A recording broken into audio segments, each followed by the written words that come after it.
Blog Talk Radio. Tristan, Yes. we're back. Oh, jeez. No, it's we're home. We're back home? That was the We're full home. line? Tristan, we're back home? That was the whole line? Yes, that was. Yeah. You know what? You nailed it. They actually said Tristan? Yes, Matt. You know what's And funny? you I roared. thought I was... you know, I said... Anyway, no, so, look, I had a feeling it was home, but I sat there and I was like, look, if I get it wrong, it's not like we ever get anything right. So it's keeping our track record. We can't break the streak. So here this we are. is Star Wars, so I have to get it right. If I got it wrong, then we'd have a problem. Oh, yeah, no, you need to get things right about Star Wars. You're a Star Wars fact checker. You read into the expanded universe, would you? I'm like patting you as if you're like a baby, like, aw. But seriously, you know a lot more shit than I do. Yeah, right. What expanded universe? You know, when Kylo Ren destroyed those 3 planets, there was some beams you didn't see. It destroyed all of the expanded universe. Oh, God. Yeah, everything, no, they should have just put the Disney logo over it. But anyway, so let's talk about, by the way, if anyone doesn't know, hi, hey guys, it's those guys. I'm your host, Matt Marrero, along with your other host. Delayed opening. Yeah, delayed opening, basically, yeah. But no, it's Tristan Walter. We're back, though. We really are back. We're home. Because it's been a while since we've been able to do Star Wars podcasts. And when we did, the last one we did was Ewoks. So I think it was nice to get off fucking Endor. And just, and just kind of come back into the mainline continuity. So, here we are. We're doing Star Wars Episode 7, The Force Awakens. And it's a really good movie. I mean, of course, there's some stuff we're going to talk about. I don't know about some stuff you didn't like, because I haven't talked about this movie at all, because I haven't seen it until today. So, yeah. So I don't know if there's some stuff that you didn't like. I know there's some stuff that I didn't like, but in no way does the stuff that I didn't like make me sit there and go 2 out of 5. Right, Not exactly. even worth it. But in no way was this a perfect movie. But at the same time, and also there's some stuff that I think some people didn't like it for, and that's what I liked it for, right? So looking at some people saying, they just copied way too much from Episode 4, I think some of that stuff is what I enjoyed because it shows that, Abrams cares. Now, I'm not saying that, in my opinion, the whole thing wasn't Episode 4, though. It was bits of 4, 5, and 6 kind of compact, but was, of course, in a new way with new characters. But at the same time, I don't know, looking at some of the stuff from Episode 4 that transferred over to here, I don't think of it as a way to go, he can't think of new ideas. No, it's more of a way of saying, hey, look, he actually watched Star Wars. He's not just coming in as a Star Trek fan. Nothing wrong with being a Star Trek fan because I'm a fan of both, but it's not like he's just coming in as a Star Trek fan going, let me Star Trek Star Wars up. Right. In a way, actually, looking at what he did with Star Trek and Star Wars, in a way he really Star Wars'd up Star Trek, but that's another podcast for another day, right? Yeah. But So looking at this movie itself, though, I was a really big fan, and I think you were too. So let's talk about how much did you enjoy the film? Well, I definitely enjoyed the film. It's funny. It's weird. Because the first time I saw it, I mean, I was still blown away, but I kind of got that feeling of this is a lot like Episode 4, but I saw it again, and then I really started to think about, because now I had seen the whole thing, now I could actually think about, why this was here and stuff like that. And I really realized that, like you said, it has elements of Episode 4, but it's its own story. Yes, and that's what I like. I definitely don't think of it as, it's Episode 4's greatest hit. Now go home. Right, exactly. Right. No, there was a lot more to it than just being Episode 4 light. I mean, I think what did that for me, really, was the giant battle station that they had. And that's what made it feel so much like 4. because I was right, of course. Going in, I guess I kind of expected it more to be like fragments of what was left over of the Imperial Navy. So like Star Destroyers and stuff. So I figured they would have had a fleet instead of a new battle station. But if you really think about it, it's been years. Oh yeah, I mean it's been if you want to argue everyone was in their 20s when when everything first started kicking off. Yeah. Right? It's been 40 years. Yeah. Assuming everyone, if you want to say, no, Matt, they're in their 50s, not in their 60s, all right, fine, it's been 30 years. 30 years, still, yeah. Still. So Long once I started to think of it that way, I was kind of like, oh, well then, you know what, this actually makes a lot of sense. Mm-hmm. The one thing that I'm confused about, and I feel bad about it because I'm sure they mentioned it somewhere, and I have so much notes about so many other things, but this threw me off. And I was hoping to ask you about it before the show to not look like an ass, but, let's do this on air, everybody. Woo! Woo! What threw me off was the idea that, First Order, I get it. They seem to be, this whole, hey, we want to bring back the awesomeness that was the Empire.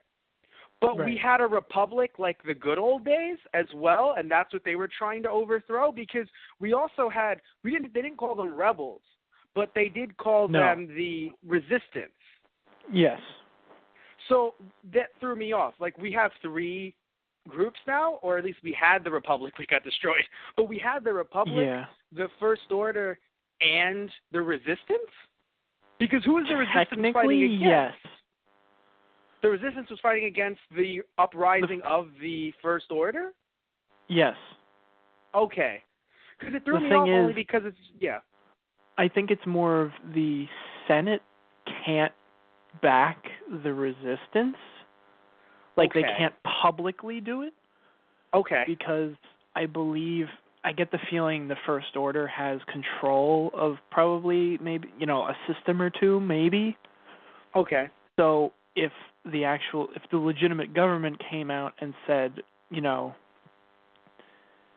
I don't know, it reminds me of another series. Actually, it reminds me kind of the X-Wing series where there's an Imperial soldier. She takes over another world, but she instates herself as the actual government of that world. So the New Republic can't technically step in to usurp her because that's stepping in on that world's rights in a way, even though they were taken over by an ex-Imperial. Yeah, no, it's the Star Wars world is a lot different than our world, clearly. So it's kind of that sense of the New Republic really can't back the Resistance because they're not a legitimate force under the law. Yes. Kind of technicality crap like that.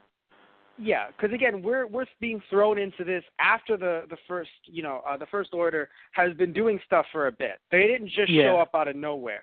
Clearly, there's some backstory that we don't know about. I mean, maybe we'll be able to get some episode, 6.5. I really hope great? Either through literature, which a few books have come out, or through various other means of media, that we do get kind of a backstory to this. Well, I know that there's been comic books released, or that there should be a comic book released that is going to discuss why 3PO has that red arm.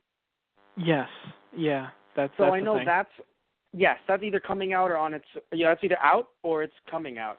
But yes, so there's going to be, obviously the Marvel comics, I believe that they are fully in canon.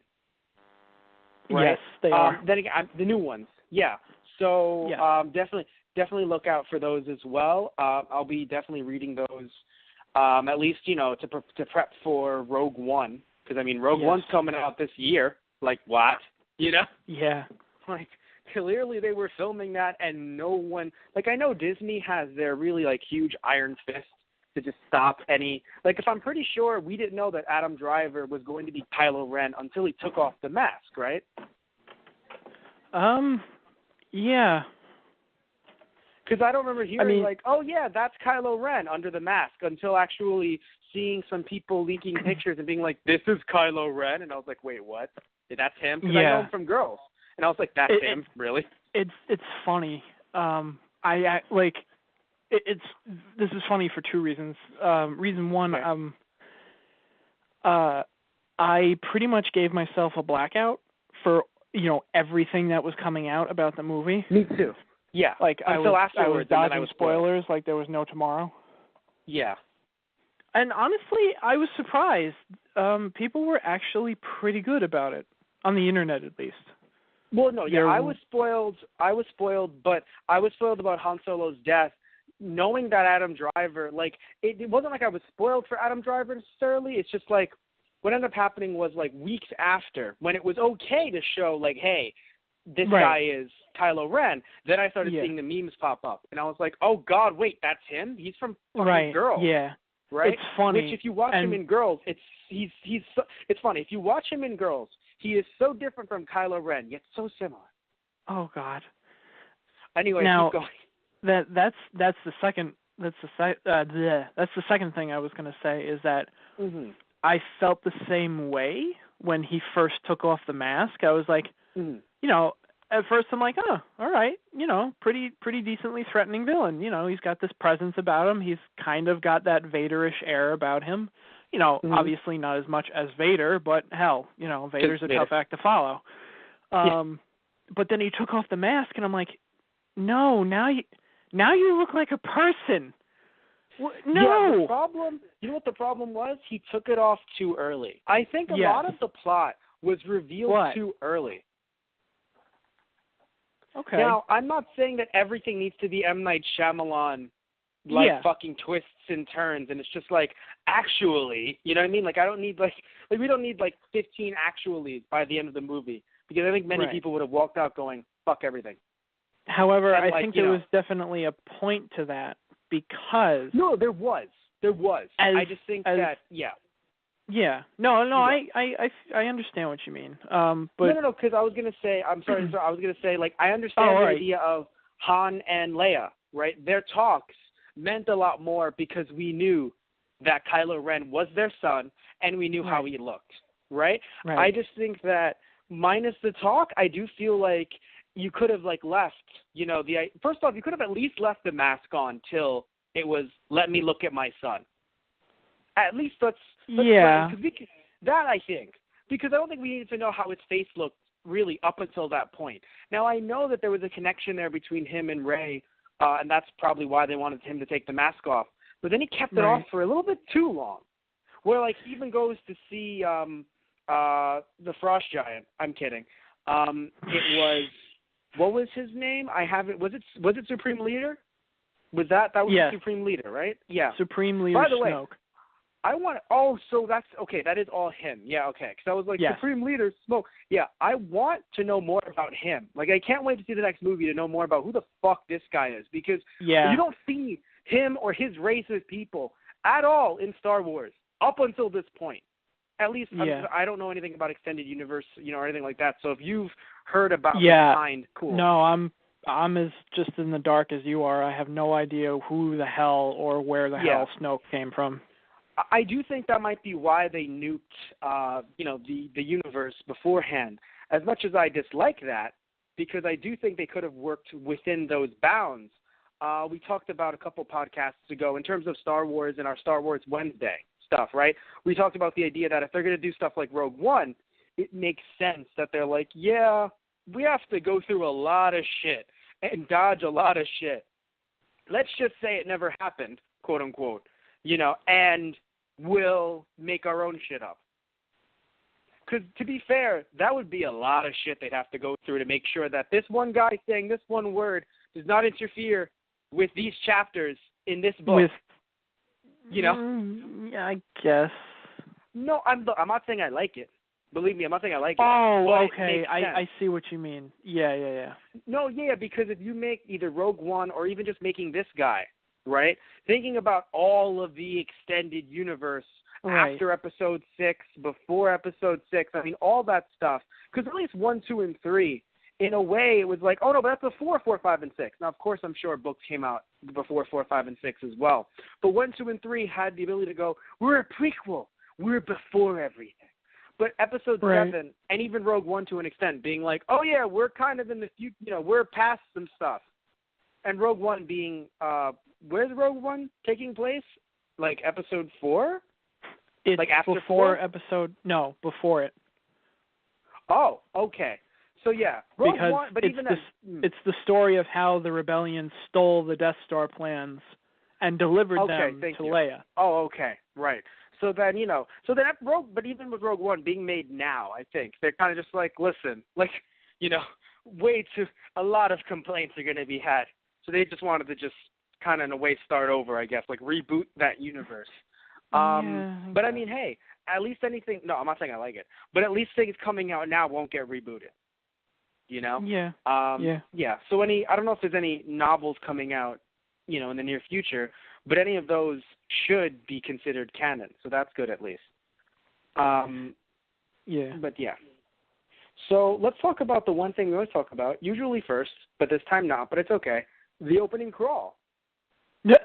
We see. Well, hey, I mean, we always talk about that because either the opening crawl is really good, right? Yeah. Good as in it's funny. The best opening crawls are the most boring.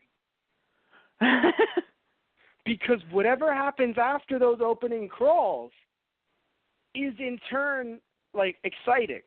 And I say this because look at, we talk about we shit on the prequels so much, and rightfully so. So talking about episode 1, right? Hated that opening crawl. But guess what? Right after that, we got lightsaber battles, with a really young Obi-Wan and Qui-Gon. So it was great, right? Yeah. Really good However, episode 2 was like, man, there was this really fucking cool war. I mean, it's still kind of happening. It's some cool shit, right? Oh, man. Yeah. All right. Too bad you're not going to see any of that. Yeah, we're going to talk about trade. And I was like, fuck it. Not that talking about trade is bad, but to talk about a war in your fucking opening crawl, and then talk about trade, it was like, fuck you guys. So this one being, saying things like, hey, Luke is gone, and some shit's going down, but here you go. I think it really, especially starting it off with that opening, that opening fight, in a wonderful set, by the way, very minimal. Now, you can see that it was in a walled area, like when you zoomed out, but still, I like how minimal it was because it felt like it was an older set. Yeah. So I liked how it was done. I liked the characterization of Finn, right, showing off Finn and Poe. Yeah. By the way. It's funny, too. I know a lot about these Finn and Poe memes of, like, the shipping and everything. In my opinion, they aren't memes or people shipping in a way that doesn't exist. It feels like it's fucking canon. Like, they immediately went from 0 to bros. Like, just fucking... I know he saved his life, but, like, the amount of, like, honey, you're alive! Like, basically, I don't know who did it. I don't know whose scene, like, did it better. Finn and Poe or Han and Leia. I don't know which one was better. Like, both scenes when they both realized that each other were alive and doing well, I was like, I don't know which one was more romantic. Like, I'm going to go for Han and Leia because I knew them beforehand. But, man, like, Poe and, and Finn are just fucking awesome. They're great. I mean, if that becomes a thing, I'd be totally fine with that. It might actually, because later on in the movie, when you saw, I'll say this much. Well, actually, no. Maybe it's very hard because, like, I'm talking about Rey and Finn, right? Because, like, Rey kisses Finn on the forehead, and you're like, okay, so one, not on the lips, so that's not her brother. You know that right off the bat. And two, they might actually get together because it's not her brother. So I mean, I'd be okay with that too. Yeah, a lot of potential, as long as it doesn't become like that really bad triangle of like, but I love you and you. It's like, shut up, stop it, don't do this. Yeah, no triangles, no. Not my Star Wars, please. In fact, I was very happy to see that we didn't even have, not that there's anything bad with the love story, but I think if Finn and Rey had fallen in love in this movie, it would have been so fucking bad. Yeah, no, like, if it happens in the next movie, it's okay. It's over 2 but films. Yeah, I'm glad okay that with love.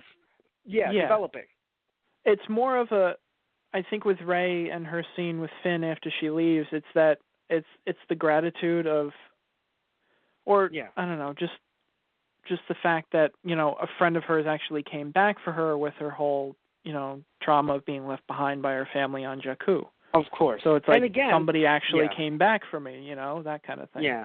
Yeah, and again, we have to really stress this. It's not her brother, because if it was her brother, by law, by George Lucas is like a contractual thing. Even with selling the rights over to Disney, if they were related, Abrams would have had to have filmed the makeout scene between Finn and Rey. It's in the contract. In fact, actually, I was really happy that they were able to actually have a love story. Like, they were actually able to wrestle the idea of a love story out of George Lucas's hands, because Lucas actually wanted Han Solo to kill a bunch of children and for Leia to just hold him.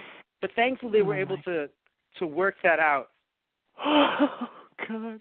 No, seriously, all jokes aside, talking about the relationship with Han and Leia in this film, it just felt real to me. You know, it felt like that's how, you have all these fucking space battles going on, and you're like, wow, they're like a real couple.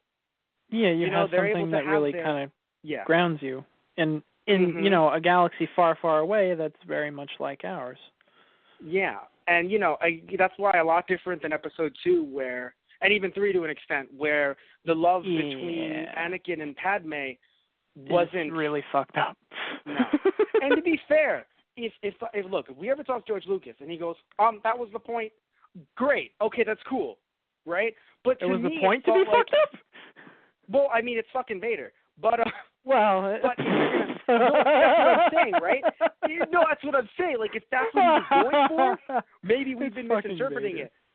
But that's what I'm saying. Like, if that's what he was going for, then clearly we've been misinterpreting it. Because again, if you watch Episode 2, it feels like no, it's supposed to be a beautiful love before he was evil, and it's like, this is not beautiful. This is not love. Yeah. This is really fucking weird. But in this movie, it was definitely done well. Also, let's talk about something that everyone, has been talking about since they first saw the trailer. Black Stormtrooper. What? I don't understand. There's races of different aliens of fucking completely different sizes and facial makeups, but an African-American guy. What? As a stormtrooper. As a stormtrooper, no less. Like, you do realize we never see any of their faces. It's the armor that's white, right? No, not just, thank you. Not just that. It's just like, we never see any of their faces. It's like, yeah, exactly. Like, we could, like, what do you, fucking, that's kind of the point. Yeah. What's even funnier is people that were saying, but they're all supposed to be clones. It's like, yeah. No one ever said of who, though. And frankly, well, I remembered hearing later, through other, if you're going through expanded universe media, you can actually say that they're not all cloned from the same source eventually. Yeah. So in other words, they're all clones, yes, but of other people. To be fair, it's even been said in Star Wars Rebels that, that's what it was. Thank you. It's canon as well. Not all of the. There were at one point leftover clone troopers that became, stormtroopers later on, but clones have a shorter lifespan than normal people do. And Palpatine at some point, at least from what I know, Palpatine at one point changes it over to people enlisting because it's, a way to solidify the Empire, having people actually enlist in their empire. And the fact that using a clone army now, he knows the weakness of it. So why would he keep that weakness open for somebody else to exploit when everyone's seen, oh, yeah, I can do this because they have a chip in their head that, switches them, that makes them switch sides on one order. Okay, so in other words, so they started off as clones. However, that was abandoned, and now maybe there are some clones, but for the most part, it's people who enlist, or in Finn's case, from the looks of it. Finn's case, it looks like he was ripped from his home. So there might be people there. It brings up a really sad idea. There might be people there that they've shot and killed that were simply brainwashed, but could not be unbrainwashed. No, all of them. for the First Order, all of them have been either so no one enlisted. Either their entire family is enlisted, or they are ripped apart from their family and brainwashed from, right. No, that's what I'm saying. assumably a very young age. No, but there are some people that are just like, hey, look, all right, I'm cool with the First Order. We're great. Yeah, there's that There too. has to be some. Yeah. I mean, there's that's the point they made in Rebels too. There are a decent number of people that I'm enlisting for the Imperial Army. Let's do this. You know, right. So there are people who believe in it. So why? Yeah. But yes. So let's talk about. So the old guy. I don't know. He was the elder in the village, like when we first saw Poe and BB-8. Yeah. I still don't know. No. I keep sounded needing to like look Count it up. Dooku. Was it just me? No. If you hear his voice, he sounded like, yes, he did. No. Yes. No, I don't. I mean, not to me. I'm going to show you some clips, and you're going to disagree more. All right. Okay, so, I'm probably going to. But I want to mention something. So, wait a second. So when blood was shown, right? And we meet Finn, I'm just like, things are different, guys. Like, yeah. This is the episode 4, you know. Yeah. Oh, dude, man. no, even the opening scene, I mean, even the very opening of the film with, the Star Destroyer coming across the moon, I was like, oh, I got chills. I was like, oh, shit. Yeah. But by the way, I that also landing, love... like, the First Order does not fuck around. Like, no. all. But I mean, so, related to episode 4 is because, of course, the movie opened up with us seeing Vader destroying some rebels. But a lot different here in terms of how ready he is to just destroy. And it's so interesting, too, because, he does things that Vader wouldn't have done. And it's so interesting because Vader doing what he did, right, for his own reasons, but not because he's trying to impress people. Like, it's interesting how people are like, Kylo Ren feels like a teenager just trying to be edgy. It's like, but he is. That's the funny part. He is. I mean, in a way, yeah. No, I think he is, because Vader did what he did because he was like, look, we have to set a precedent or an example or yada yada yada. Kylo Ren doing it because what would Grandpappy have done? Right? Yeah. What did Grandpappy would have killed the entire village, right? And it's like, maybe Vader would have, or maybe he would have taken them prisoner, or maybe he would have just said, fuck it. We don't need any of them. They're not worth it. I feel like Vader would have only have said fuck it if they had given him a hard time. And like you said, he would have made an example of somebody. Because at the same time, Vader is trying to implore order. And not chaos. This was really very chaotic. Now, it's they're more of, they have their order. They're trying to impose chaos on anyone else who is not part of their order. Yes. So it was very interesting, I think, to see, people trying to say, in a weird way, it's like this is the one time where it's like, try hard, edgy kind of character makes sense. And I was like, wow, this actually, it's like, that's what they were going for. And I mean, that was one of the biggest things for Kylo's character to me is that, he's doing all these terrible things, and it feels like he's just trying to, make himself, by, lack of a better way, trying to make himself dead to it, not affect him. Right. I mean, at the beginning of the movie, he's still, I feel like he kills the old man to set, to even prove it to himself, you can't, deny who your family is. And he turns around and he's like, you know what? You're right. I can't. But I can still kill you to make you shut the fuck up. Well, it's funny. The phrase, you can't deny who your family is just like, so do I go for Han or do I go for Grandpop? Do I go for Pop or do I? No, because it's like, Vader or Luke? Vader or Luke? Which one do I go for? By the way, love the new Super Saiyan shoulder pads for some stormtroopers. Also, I love how, maybe it's just me, but it feels like in this version of we're talking about cinematic here, you can tell who's ranked what. by what they're wearing. Yeah. Like, to me, I mean, I don't know, maybe it's just me, but I don't remember, in episode 4 at least, I don't remember going, that's a different kind of higher level stormtrooper. No, it was just either a stormtrooper or you're not in a stormtrooper suit. And you're a... Yeah. Or like, an officer. I feel like, yeah, you're an officer. That's what I'm saying. So, I don't know about episode 5 and 6, because to be fair, my stormtrooper memory is very limited, and of course you're the Star Wars history aficionado, but I just feel like I learned a lot more about stormtrooper ranks playing games with you. Yeah.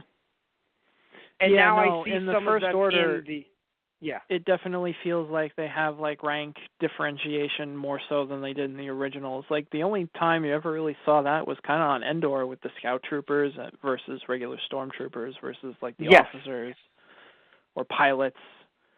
Yeah, that's what I'm saying. So it was nice, I think, because again, I've learned more about stormtrooper ranks just by playing games with you, and you're just like, yeah, that one's that, and that one's that. And I'm like, of course, right?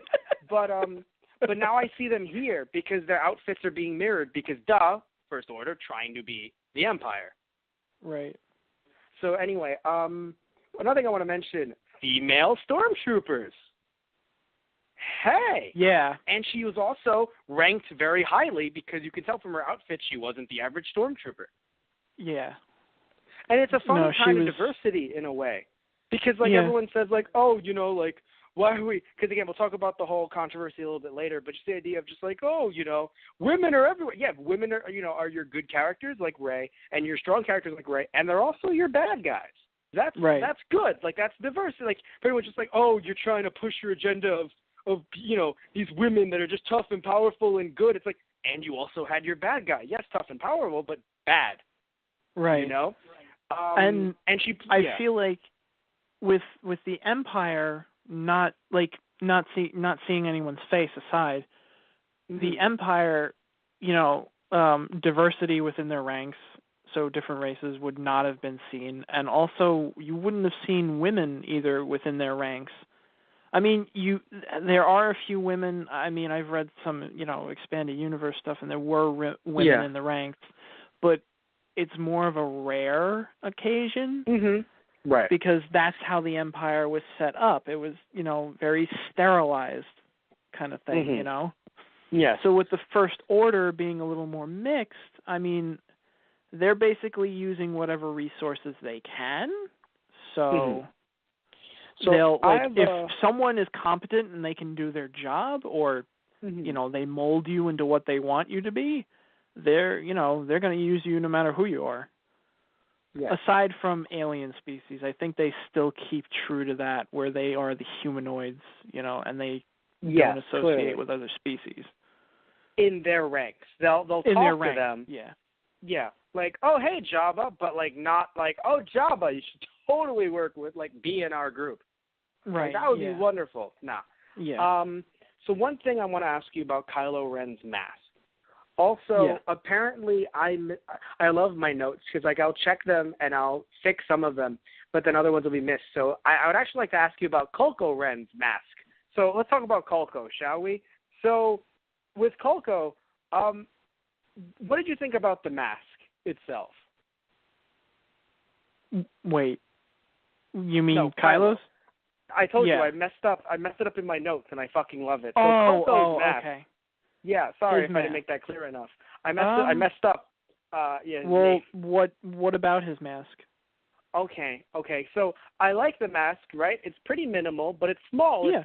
It gets the job done. You're not going to have a huge samurai the way the original mask looked for Vader. Even though I like that design, still it's very large. Yeah. So I like that. The problem is, for me anyway, it was messed up. It was dented in certain places. But it was dented when you first saw it. Yeah. I don't know if I was a big fan of that because, hear me out, the way it was dented made it look, quote-unquote, fake, as if it were a prop in a much lower budget film. Mind you, hear me out, right? I watched Super Sentai, Kamen Rider, right? Super Sentai became Power Rangers in America. I watched Ultraman. I watched Godzilla. A lot of old school stuff, a lot of newer stuff. But still, the budgets are TV budgets, and they're low. So when you see creases in people's outfits, they're like, yeah. You know what I'm saying? You know what I mean? Stuff they're fighting in the water. Yeah, you're going to see some, some stuff. but this is Star Wars with a Disney budget. So seeing the way his dents were, now if he had dents later on in the movie, it would make sense, right? But because he'd been through fights and stuff. But seeing him come out, and I know it's it could in a way of saying but he's not it's not a new suit. He has been in fights. He didn't just become Kylo Ren yesterday. But the way the dents were made it feel like it was a plastic or it was a foam mask, which feels weird to me because pew pew Star Wars. You know what I'm saying? Lightsaber, pew pew.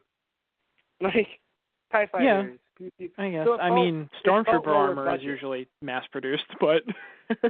Yeah, but even then, they somehow found a way to make the Stormtrooper armor look a bit more sleek and less scuffed up than some of the original. I feel like his mask is battle damaged and chipped. It's not perfect. I saw an interview about this, and I can't remember what was said, but they talked about the decals that you see on his helmet. It's dented, it's scratched, it's like you said, it's that idea of he's not shiny and new. He's been at this for a while. Okay, I'm cool with scratches. I just think that the way it was dented, maybe they should have used a different material because it felt like it was just a cheap mask. You could buy that specific mask at a Toys R Us. Because I'm actually interested because I didn't actually notice a dent. I noticed more of the scratches. I'm gonna say I did see it on Blu-ray. I don't know if that changes a lot. No, because that changes a hell of a lot. Yeah, that's possible too. No, because I know you saw it on DVD and you have a very small television. I saw it when it came out in the theater twice. So. Whoa! You have it on DVD now. You didn't rewatch it? Well. I'm gonna fight you. Okay. I'm gonna fight you so hard. All right. God, I'm gonna fight you. You're gonna have to watch this, and we're gonna have to redo this whole. No. Oh my God. Next podcast, we're gonna review some of this shit. We're gonna do this the right way. You fuck. Anyway. By the way, Rey living inside an AT-ST, fucking awesome. AT-AT. Motherfucker. No, I looked it You up. watched it today and you still can't get this shit right. Did they actually call it an AT-AT? Yes. You know what's interesting? Here's what happened. It was really funny. I looked up AT. Oh wait, but AT-STs exist. They're just not AT-ATs. Two different ships, but yes, they both exist. No, you have to understand. I looked up AT-ST because I fuck up names a lot, and it told me that it existed, but I didn't look up the Google images. So I'm like, oh, good, I got it right. So I sat there. I was like, thank goodness I got it right. So you telling me, no, it's not an AT-ST, it's an AT-AT. I'm like, what's going on?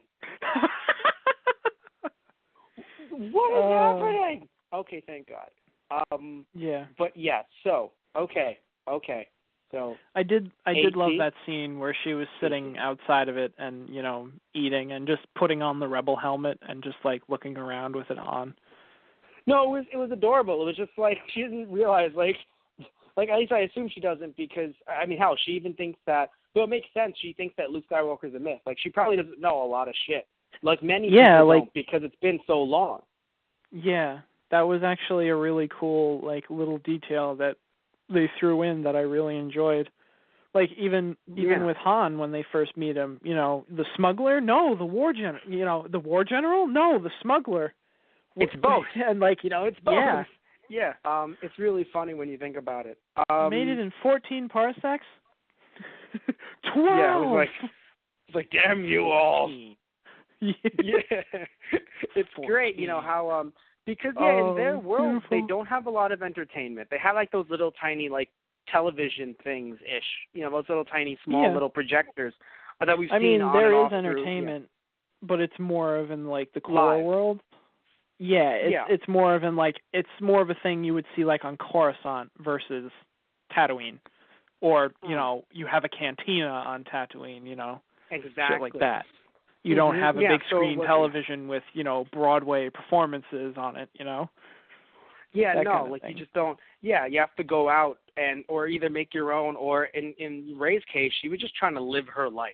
Literally, like, Yeah. I'm gonna find scraps. Those will get me, that will get me money. With money, I can buy food. That is that my will day. get me food. Yeah, yeah. No, That's really all I loved her watching her like climb through the Star Destroyer, and even like taking a sheet of metal and putting everything on it and just sliding down like the sand dune back to her speeder. Yeah, like I really felt like all those little details were done so well. Yeah, her entire character was done well, in my opinion, because hell, I just loved her. And what I really enjoyed, and again, some people try to, talk about this negatively, but I just really enjoy the idea that, you have these scenes where, these stereotypical scenes where Finn is the character that's like, I need to grab your hand so we can run. And she's like, yeah, because apparently you grabbing my hand will make me run faster. Like, yeah. And it's so silly because, like, it happens, and I think it's happened so much that we've just come to accept it, but really it is kind of silly. Because it's like, unless you are really with someone who, because, like, I don't know, I look at myself and I'm not really in shape, right? Right. So, like, no way am I going to hold a woman's hand and think, because I'm holding your hand, you've now got your power boosted +5 speed. Like, this is not fucking work. Like, unless it was a girl that I'm dating and I'm like, come on, sweetie, like, we're having fun and we're being cute together. But, like, they just fucking met and it's just like, I have to hold your hand. It's like, look, I know, Finn, you're trying to be nice about it, but come the fuck on. Really. I mean, I loved it when, she was getting jumped, for BB-8, and Finn's like, oh shit, I gotta go and help her. And he gets about halfway there and she's already beaten the crap out of both of them. I really thought he was going to have to get in and try and help or try and at least distract, because you think about it like, oh, they're going to choreograph it maybe this way, because, he's obviously a stormtrooper. He knows how to, fight a little bit. He's better with the blaster. How to fight, yes. He's better with the blaster, but still he can do something. And it's like, no, she just took care of two guys. Yeah. I love the fact that he just, like, stops and, like, he looks around a little bit, like... well, shit. Yeah, it's like, huh. Okay. I mean, I wasn't doing anything. But what I really like is that at this point, they haven't okay, we bring up Finn and we bring up Rey, but we don't necessarily connect them with, at least with, with some of the older cast, or even Kylo Ren yet. Right. I mean, there's clearly there's something there. Right? Yeah. And, I do wonder what it is. We're assuming, at least I would assume, that Rey is in some way related to, I mean, she has the Force within her, which means that not saying that she has to be, because anyone has the ability technically to have the Force within them, but she has a very high level of the Force comparable to Kylo Ren. Yeah. So I'm not going to call brother sister, but there's, it's weird. What? I personally, at this point, think they're related in some way. They have to, at least at this point in the universe. Yeah. I mean that more so, like, anyone can we'll find out, but... Yeah, we'll find out, of course. And the reason I don't like to call brother-sister is because like, the idea of her having let's say a British accent. I mean, that's her real accent as an actress, but having a British accent would throw you off. Maybe, like, oh, you won't think they're related because she has a British accent. But then that would just make me go, where the fuck did she pick up the accent? Yeah. Especially because she didn't even have it when she was a kid, in a weird way. So I was kind of like, where the fuck did you just pick up a British accent from? Like, but I don't know, like, that's how I feel. Where, like, I mean, maybe that's what they're trying to do, right? And try and throw us off, but then that just brings more talk to, like, well, where did you learn to speak that way in this? Like, I've never seen any character, minus C-3PO, that I've been, like, British. Right. There's actually also another theory going around about who her, parents are. And there's actually a theory that she's Obi-Wan's, which... Obi-Wan's what? Granddaughter, I guess? I mean, or just I think it was either daughter or granddaughter, but she probably granddaughter. It would have to be granddaughter. Yeah, you're right. Yeah. Because there is at one point, now I'm not, like, I'm saying it's plausible because of this, but in no way do I say it's like definitive evidence or anything. Right. In the scene where Rey picks up Anakin/Luke Skywalker's lightsaber, and she has that vision.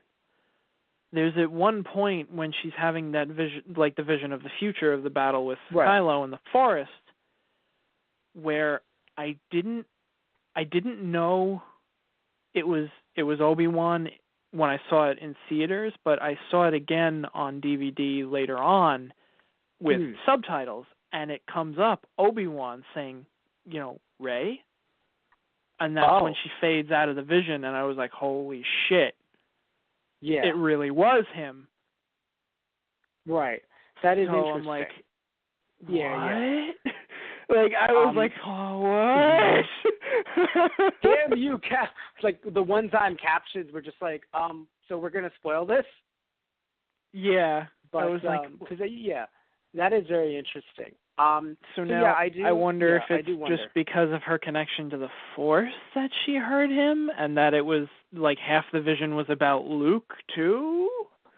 Right, of course. So I mean, again, there's some red herrings in there. You don't know if it's really Obi-Wan or Luke. It could be either one. I mean, hell, end of the movie, she sees Luke. Clearly, her going to Luke means something. Obviously, like, well, duh, she's a good character who knows the Force. But, but still, obviously, she's going to train, but... Yeah, I mean, there could be more. I mean, you know what's interesting to me? The way Han looked at her. I mean, I know she was very competent, obviously, but the way Han looked at her, it felt like he was like, and we also have a daughter.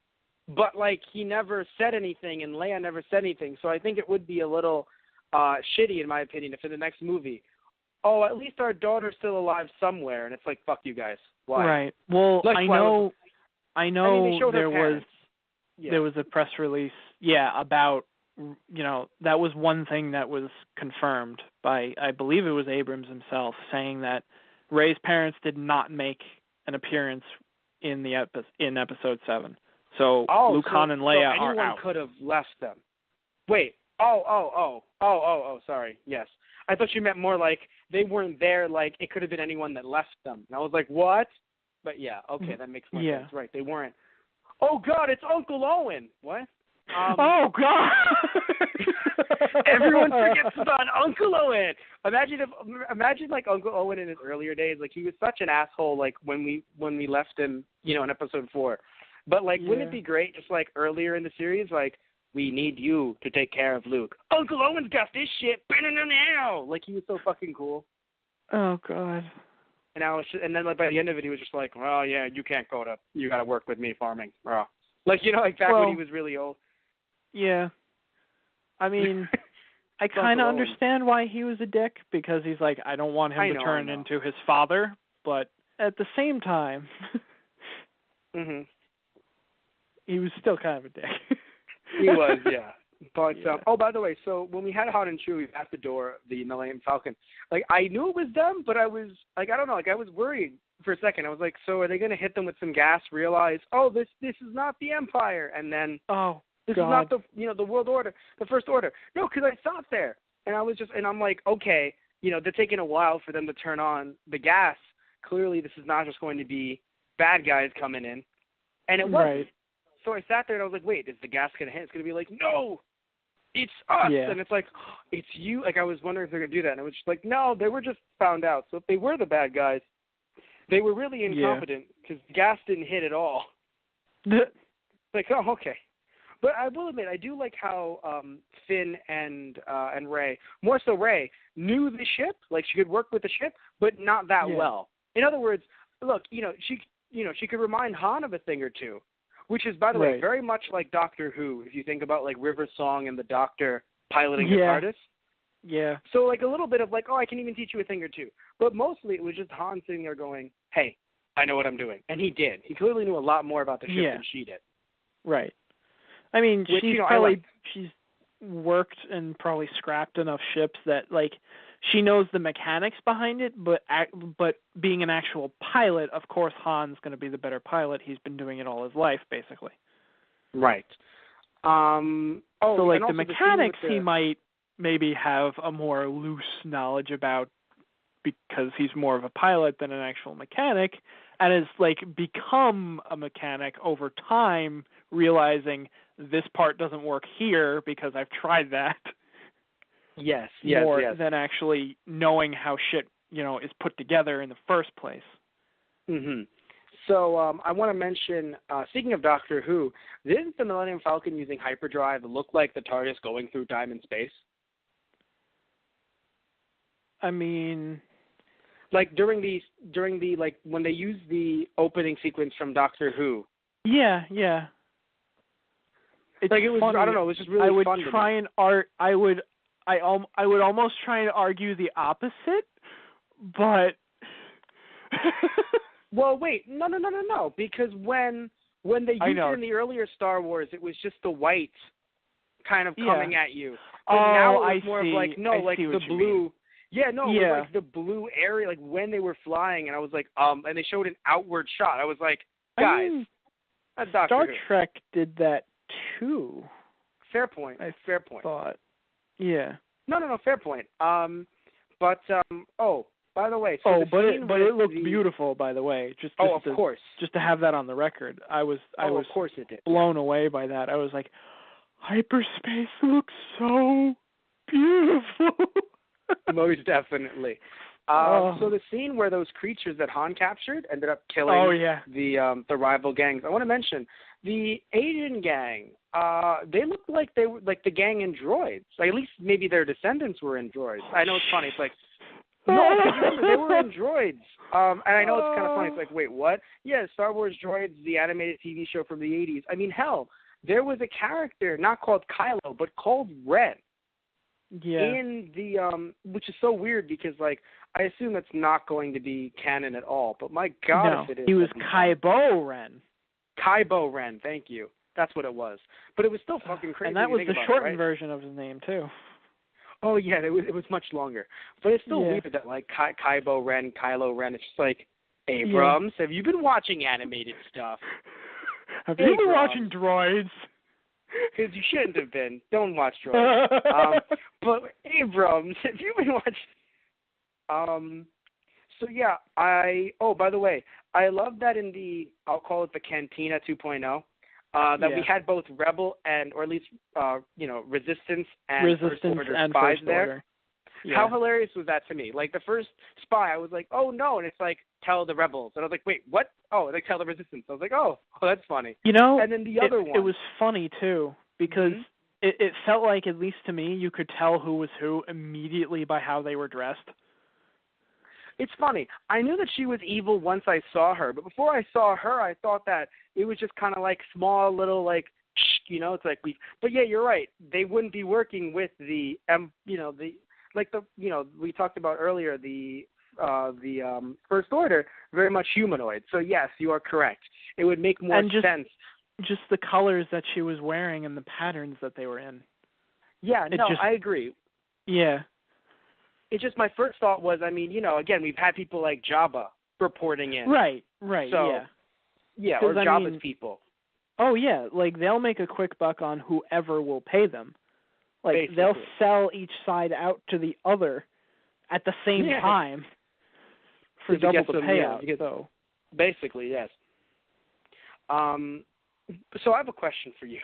So, I don't know, maybe it's just me, right? But I feel like when we called the Empire, right, like basically, compared them to Nazis, we weren't reaching, right? We weren't reaching, but we were half joking and we were half serious, right? The fucking First Order, though, went full Third Reich with that speech. Yeah. I sat there and I saw just the outfits and the way the guy was speaking, and I was like, my God, this is Hitler. It goes, the outfits, the way he was speaking, the formation that they were all in during this rally, the color scheme, everything literally screamed Third Reich. And stormtroopers were based off of German soldiers too, Nazi soldiers, the helmets, everything, It just didn't feel that much, I think. No, it was more of a it was more of like a distant parallel, and it was more in name This one actually went for the whole visual effect as well. Now, I have a question for you. I think that's what's really, like, what really drives it. Like you said, when you see it on screen, you're like, oh shit. Certain things did about we just this go back movie, in time? Yeah, right? Certain things about this movie, well, we did. It's a long time ago and far, far away. No, but seriously, no, a but little more recently in a galaxy far, far away. Yes, yeah. Did this movie, at some point, did it feel like it was a bit, quote-unquote, too much with some of what it put in your face? What I mean by that is, again, we know that they're based on Nazis, but did it feel a little bit more like, no, you don't understand, right? Like, Vietnam, did it feel like, or in regards to Kylo Ren being related to Han Solo, we knew it, right? But did it feel like a bit too much? Like, not that it was mentioned too much, but that they really wanted you to remember every, 30 minutes every 20 minutes once you knew about it, just in case you forgot. These two, dad and son. You may have forgotten, but we're going to remind you in 20 minutes with another crisis that either Han or Kylo Ren will be facing. We're going to remind you. I guess. Again, maybe it's because I'm the kind of person that sat there and thought it would have been a nice reveal at the end of the film, or at least a little bit later on in the film with what's it called? With I'm trying to think. With Han? No, Supreme. Well, no, that was the first one I was just mentioning, but I was even earlier than that with Supreme Leader. Supreme Grand Leader, and with with Kylo Ren. Right. Like, that would have been nice, which is like, your father, dun dun dun. Like, it didn't feel like there were no dun dun dun moments. I know it's but that's cliche, but still it's something very natural in Star Wars. The whole right, but it felt more like, yeah, he's my dad. Like, that's how some of the reveals felt to me, where it's just like, right, he's my dad. No, I'm sorry, not just oh. I think I don't know. I guess Luke being alive was a big one. I think that was actually a big reveal. Like, oh shit, Luke isn't dead, or or Leia not being dead. I mean, we knew that some of them were alive from the trailers, but I think that in certain ways they did make certain plot points feel like, oh yeah, it's great. But when it comes to Kylo Ren, first off, his face, and also him being related to Han was more like, I mean, if you guys didn't fucking know yet, I mean, duh. I was like, oh. I mean, I feel like it got reiterated so much because it was like, I think it was more because the characters had a hard time accepting it themselves. Like, on, especially on Han and Leia's side, like, at this point, Han is kind of, maybe not on the inside, but on the outside, he's like, our son is gone. And Leia's like, no, he's not. He's still in there. He's done some terrible things, yes, and I know my son is still in there somewhere. Luke didn't give up on our father, and look how that turned out. He was able to, because I'm sure Leia heard that story when, Luke got back. Of course, yeah. Yeah, no, she knows. She knows. They all know, yeah. And I feel I agree. Is more pessimistic in that way, but I think he still knew too at some point. I think it was more of when he saw Leia again, he started to realize, well, there probably is still something there. He is our child. I at least have to try. Yes. I think I love the fact that they made the, Han and Leia's meeting, they even talk about it a little bit, like, we both had to deal with it in our own way, and we both went back to the thing we were best at. Like, that bit of dialogue was really what did it for me, like you said earlier about their relationship, making it seem real. Yeah, and again, I wouldn't have wanted that to be completely erased. I mean, if it was mentioned then, oh, this is our son, I think maybe, and that would be the first time revealing it and being like, wait, what? That can't be true. And then hearing it later, like, oh my God, it is true, right? But it came off as like, by that time, that, it was like, oh, I saw our son. You already knew for about 30 minutes that was his son. Right. I mean, I feel like it was an attempt to make Kylo feel more human, whereas when you saw Vader, you didn't see that he was actually a person under all that until the very end. Where in this case, they want you to think of Kylo as a person until the moment where he really drives it home that, no, taking this path, it's an evil path, and I'm going to stick to it. If Kylo Ren doesn't turn good until maybe the moment of his death, right? And he sacrifices himself to save everyone, I'm cool with that. Yeah. But but in my opinion, I was thinking that by the second or third movie, he would be a good guy. I mean, that's just my personal opinion. I have no, I'm just assuming, because again, because I think that being a possibility. You know why? Because he's also a bit younger. Like, nothing against Vader, but Vader was old and dying in a way. So, at least, so him dying, it was you're older, you're the dad and everything, but being around the age of, he could, age-wise, he can be Rey's brother. He can be Finn's brother. You know what I'm saying? So it feels like he's part of the youthful cast that will fight against an evil empire eventually, rather than being part of the evil empire forever. Now, if he's part of it forever until he's about... Han even says to him, Snoke is using you for your power. Yeah. And once it felt like he was going to... maybe I'm remembering the dialogue wrong, but, in a sense of saying he's using you for your power, and once he has what he needs from you, he will discard you. Right.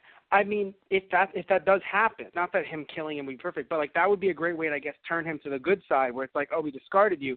But even then, him by having him kill Han Solo, right? The problem that happens here. Now, of course, Ford wanted out forever. This was their way of giving Ford a way out and also making a really big moment. So it worked. Yeah. I'm just saying that by having him kill Han Solo, what it's turned into is, even if it's oh no, the Empire threw me, the First Order threw me away, and now I'm nothing. A majority of the fan base is going to feel good. Fuck you. Yeah. You're the one who you will always be remembered as the guy who stabbed Han Solo. Go fuck yourself. I mean, shit. Lando Calrissian, right?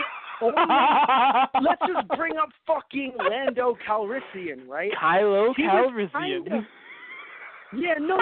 Let's bring up Lando for a second. All he did wrong, for real though. I make a lot of jokes and call him, I think I just call him a fucking guy, or it's a motherfucker. Yeah, I think I just call him that motherfucker for a while. Yeah. And I still, mind you, I'm not saying Lando, I want to stop calling him Calrissian. That.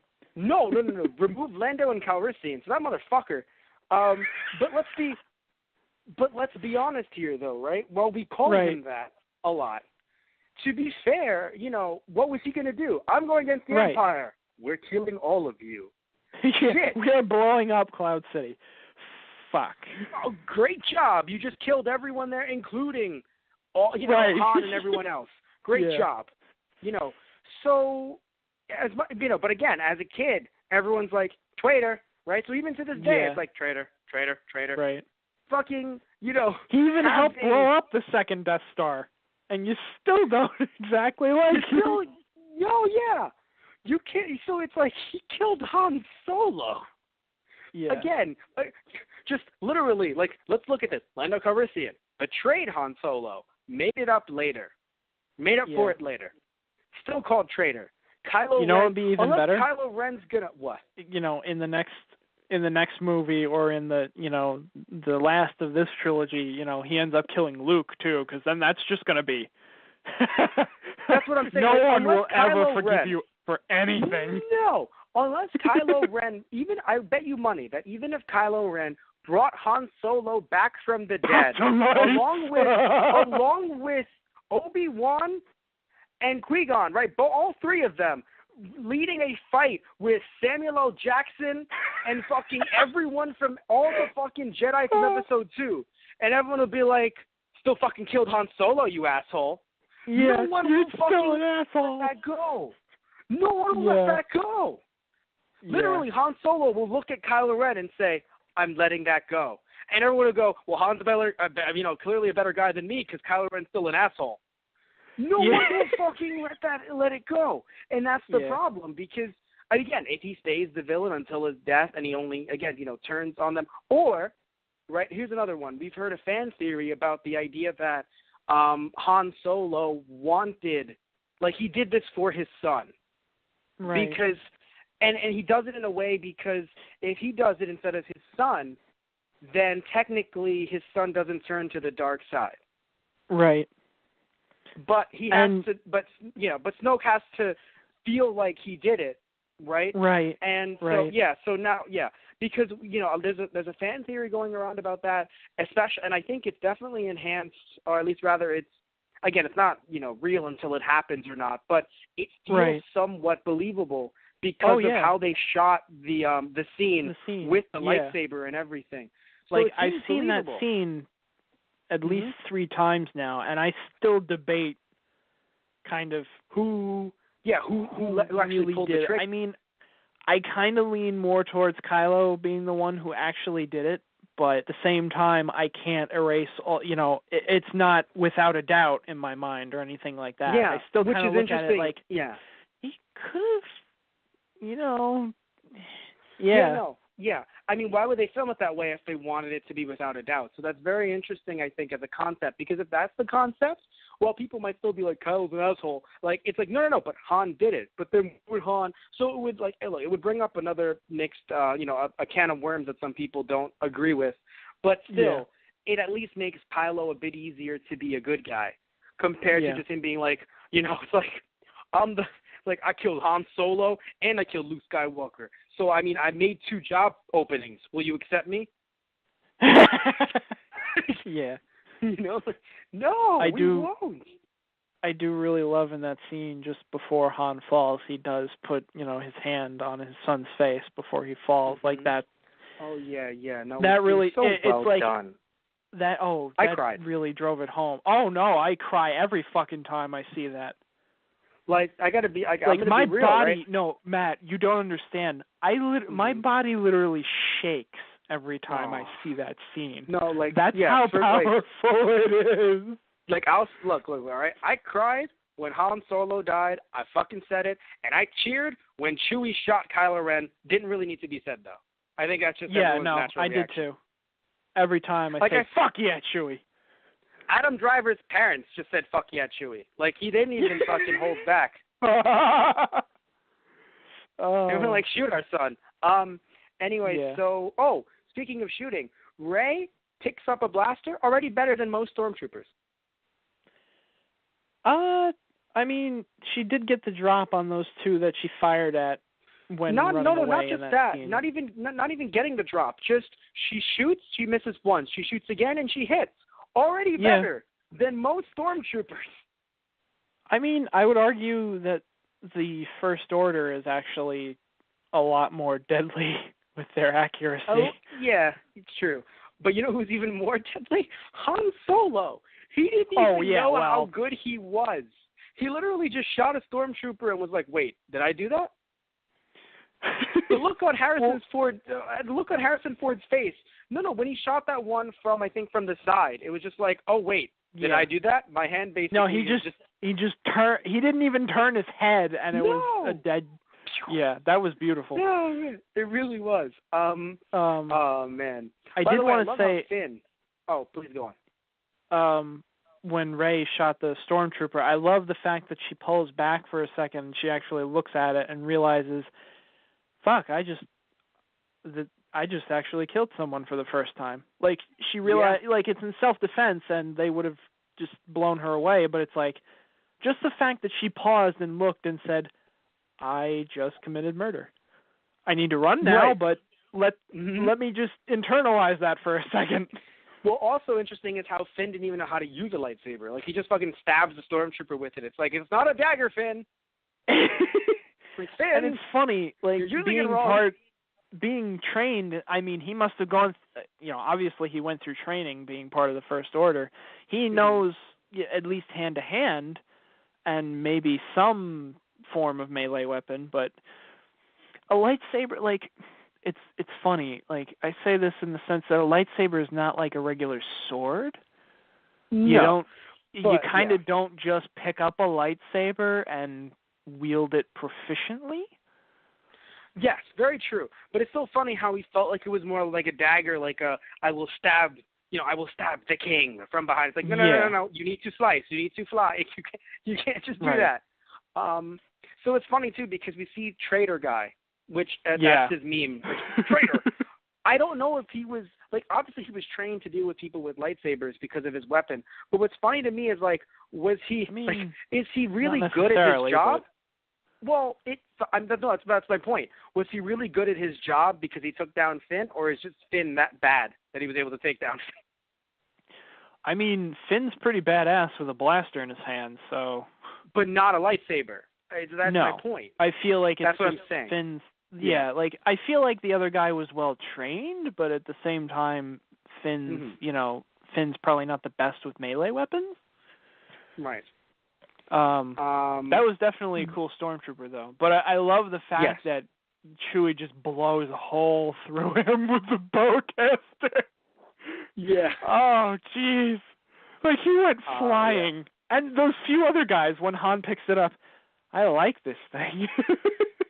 It was really fun. It was beautiful. So, yes, it was. Let me look through my notes. I want to mention, Poe being alive. How did you feel about that? Did you really think Poe was dead in the first 5 minutes?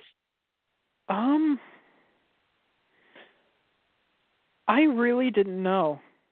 Like, the first time I saw it, I legit thought he was dead, yeah.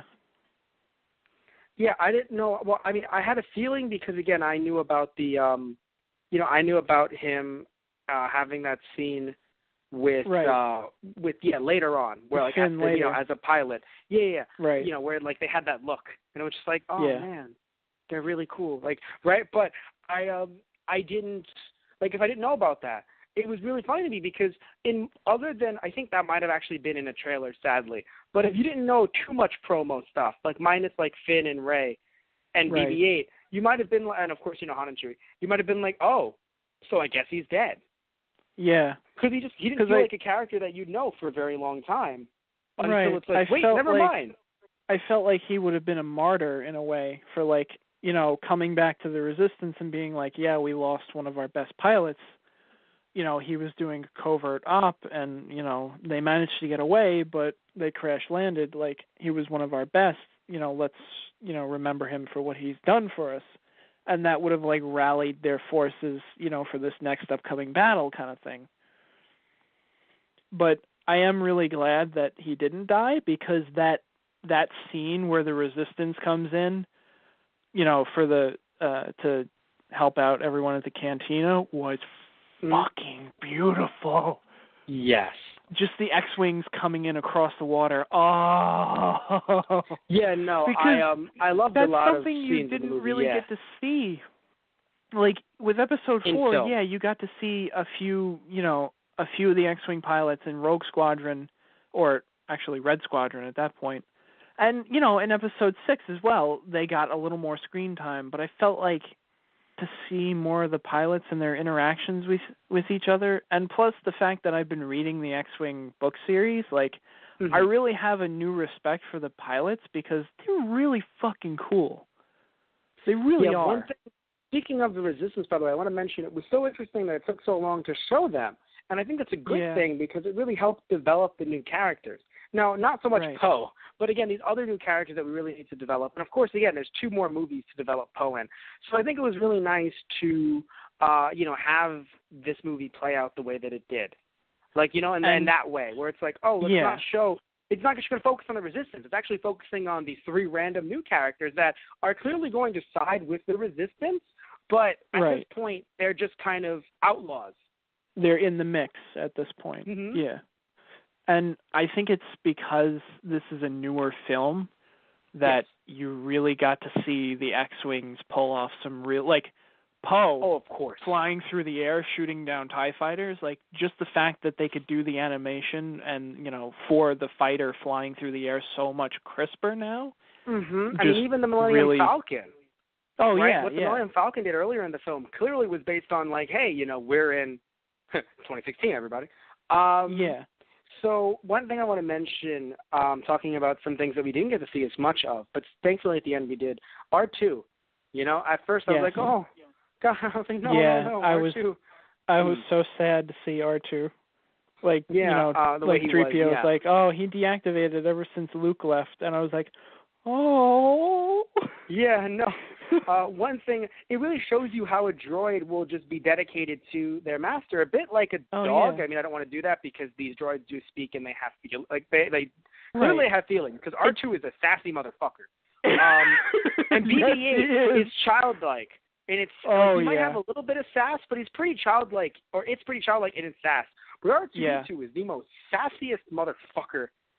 Even with fucking C-3PO slapping him, do not call me that. I was like, don't call shit. me. Like, he really fucking sassy. First thing when you wake up after years, you insult your best friend. Yeah, that sounds about right. That's R2, all right. One thing I like seeing is Rey learning how to use the Force. Oh no, but please tell me BB-8. Yes. What? The lighter, flipping the thumbs up. The thumbs up was fucking beautiful. That's that was how the best thing ever. Again, that really was, because it was, it's something where I think people who are a bit older might forget that R2 was there for the children to laugh, and even the Ewoks, but you were a child at the time, so you potentially liked it, right? Potentially. Yeah. So, like, in this case, I think many people, were like, oh, BB-8 this, BB-8 that, but it was just really funny, in my opinion, how it's just, that thumbs up was just such a beautiful thing, because I really didn't expect it coming. He's like, thanks for the secret, and just fucking a lighter pops out. I was like, what the fuck? And just the fact that he, like, he tilts, like, back and forth, like, looking at both of them, like, and the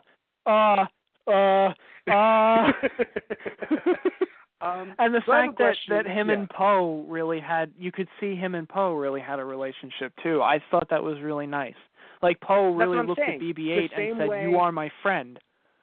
Yeah, the same way with R2-D2 and Luke. I mean, again, at the time, Luke was a little bit, like, I think it was more of, like, the time they were in, or just Lucas writing it the way that he wrote it, because it did feel a little bit like, oh, yeah, these service droids, no matter what fucking movie, and it was a little awkward, but it felt like there was some kind of understanding between him and R2 to a certain degree.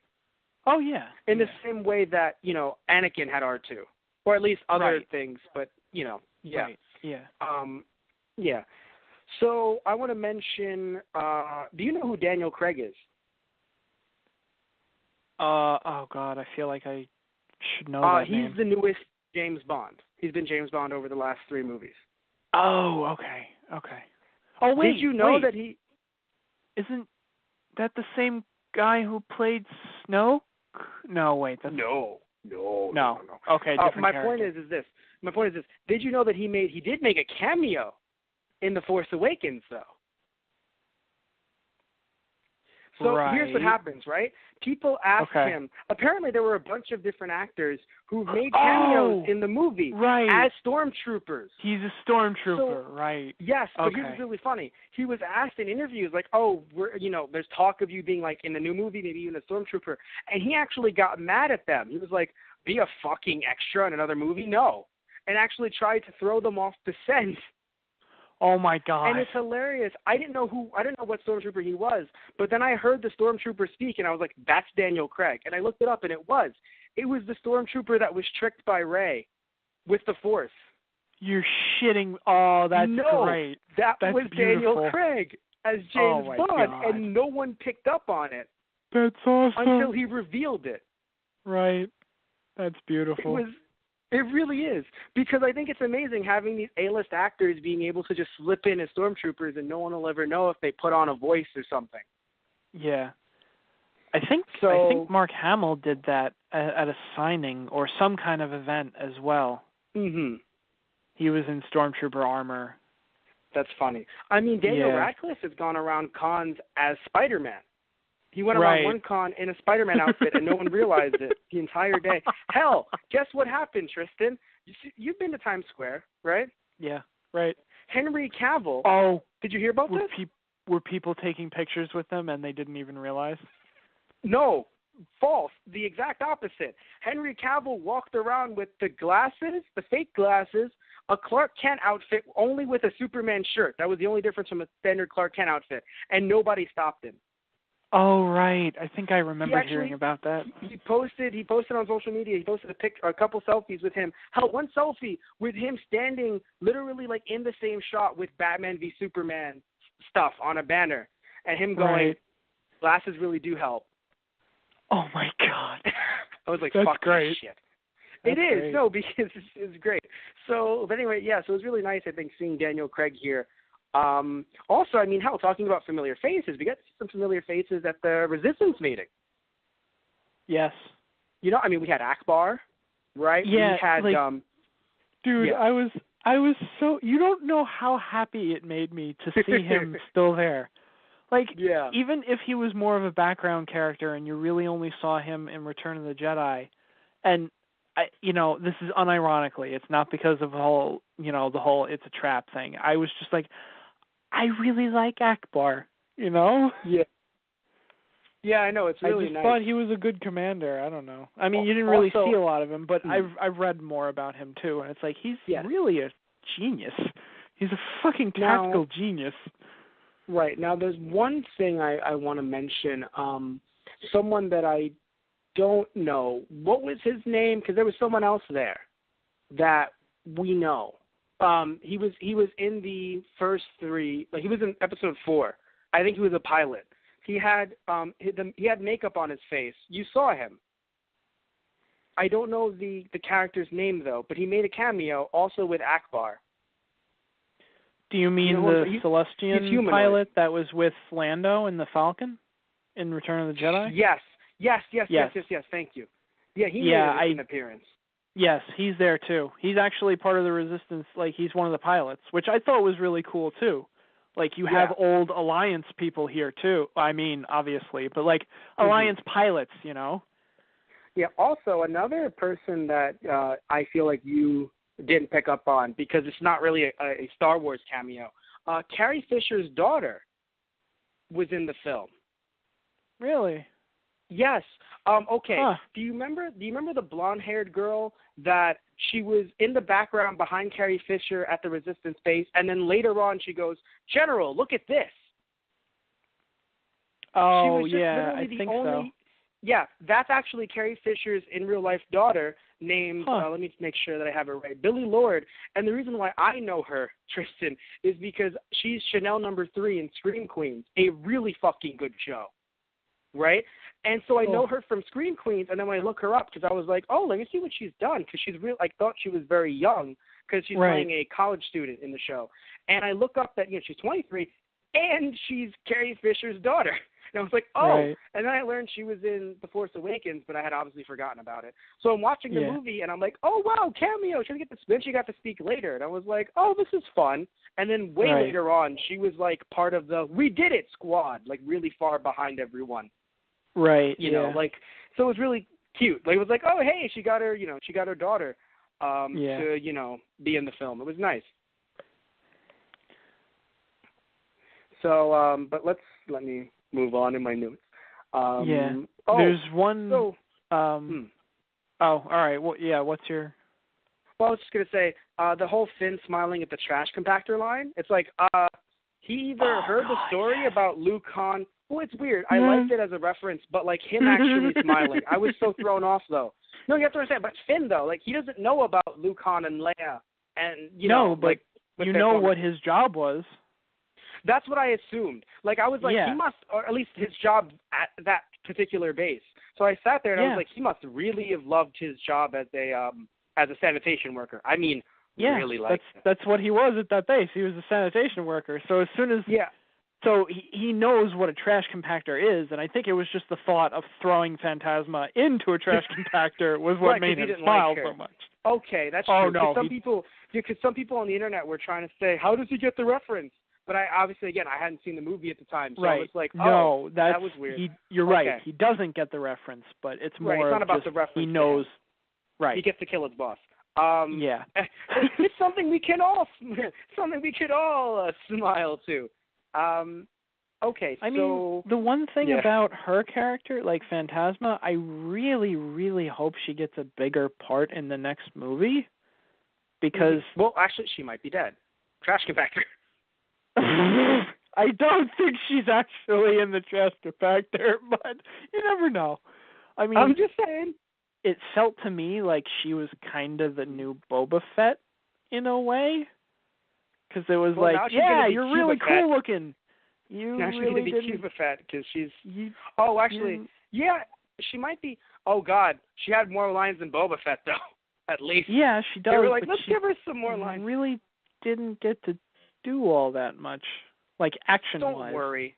There's going to be 50-plus books just based on her life as a child, her teenage life, how she survived the trash compactor to become the person leading the rebels.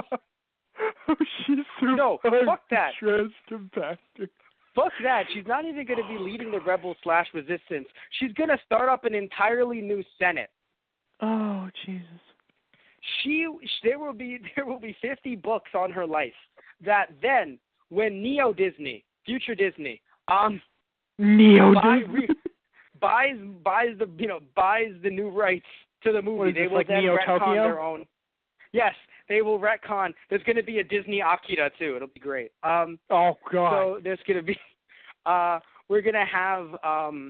Oh good God, we're going to fucking have Disney retcon its own book series. Oh God.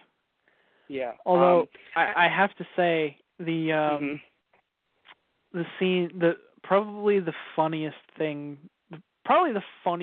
scene for me was after Han and Finn and Chewie have landed and they're just about to go into the base, and Finn reveals to Han like, "No, I actually don't know how to shut down the shields. I'm just here for Rey." And Han's face just like drops, and he's like, "Counting on us. The galaxy is counting on us." And he goes, "We'll use the Force. We'll figure it out." And he just turns and looks at him. "That's not how the Force works." Oh God, I died. What I love though died. is earlier in the movie, Han's just like, "Hey, listen, all right. I don't know how anything works until it happens." In a way, right? Like that's possible. Yeah, at least until it happens, it isn't. But yeah. I love the idea of just like. Do you think you can do that? I never asked that question until I've already done it. Basically, but what I love he has experience in doing that, though. That's what I was gonna say. No, I was gonna say though. I love that, but when it comes to like he's old enough to understand the importance of kid, the galaxy needs this He's shit. counting on us. This is not the time where you pull it out of your ass. When it's just you trying to escape somewhere. No. You're risking the entire fucking galaxy at this point. You gotta have a better plan than, "I'm just here for Rey." Oh man. Oh, but I love later how, Finn's coming up with a plan and Han's just pointing, just nudging like in the direction. He's like, "What are you doing? What's this? I'm trying to explain a plan to you." He's like, "Turn around, dipshit." I thought it was going to be him turning around to see stormtroopers. I was actually happy to see Rey. Oh, by the way, yeah. Rey on the fucking scaffolding. I was like, "Good God, Rey! I know you're good at this, but good God," because I'm also scared of heights. So I'm like, Yeah. Oh no, that was beautiful with Rey. For Ren and Han, when they're on the bridge together. I know you haven't seen it that recently, but I'd like you to watch it again. And even though I'm being serious here and saying that's not in Blu-ray, still I want you to watch it again and tell me if the lighting seems off to you. Off? Because the lighting, yes, off. Like it felt like the way they CGI'd it. They were trying to CGI, like they were trying to use the lighting to hide certain CGI flaws because it's like it happens all the time. It's not like it's like something new here, but it felt like Kylo Ren was not proportioned, like I don't know, like something about it felt off. And I know like as CGI, like your brain doesn't really look at, like it looked like Kylo Ren was photoshopped, and it's like, well, CGI, like he's not actually, like that scene wasn't, like clearly they were in a green screen or they were somewhere where maybe the bridge was real, but everything else wasn't, or hell, maybe even the bridge wasn't real. No, so I think it was like the bridge was real, but it was a green screen all around them. So maybe right. that's what looked. Maybe it might be just because it's the Blu-ray. Because if anything, watching this in the theater, I thought the lighting was amazingly done. Okay, all right, maybe it was just the Blu-ray, or seeing it so close up. Seeing it so close up, that'll happen to you. I think that's what screwed it. Because when they pull out and you see, just. Okay, the lighting that you see when they pull out, like Finn the red and Rey. And blues. Well, yeah, Finn and Rey are in the light, Chewie's in the light, Han is in the light, and there's just this beam on Han coming down on him and Kylo.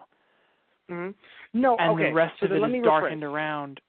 And when it Yes. comes in, when the sun goes out, like when Yeah. I was watching the film and the sun, like I honestly thought that Kylo might have gone with him until the light went out. When the sun went out and the light, everything just went red, I'm like, fuck my life.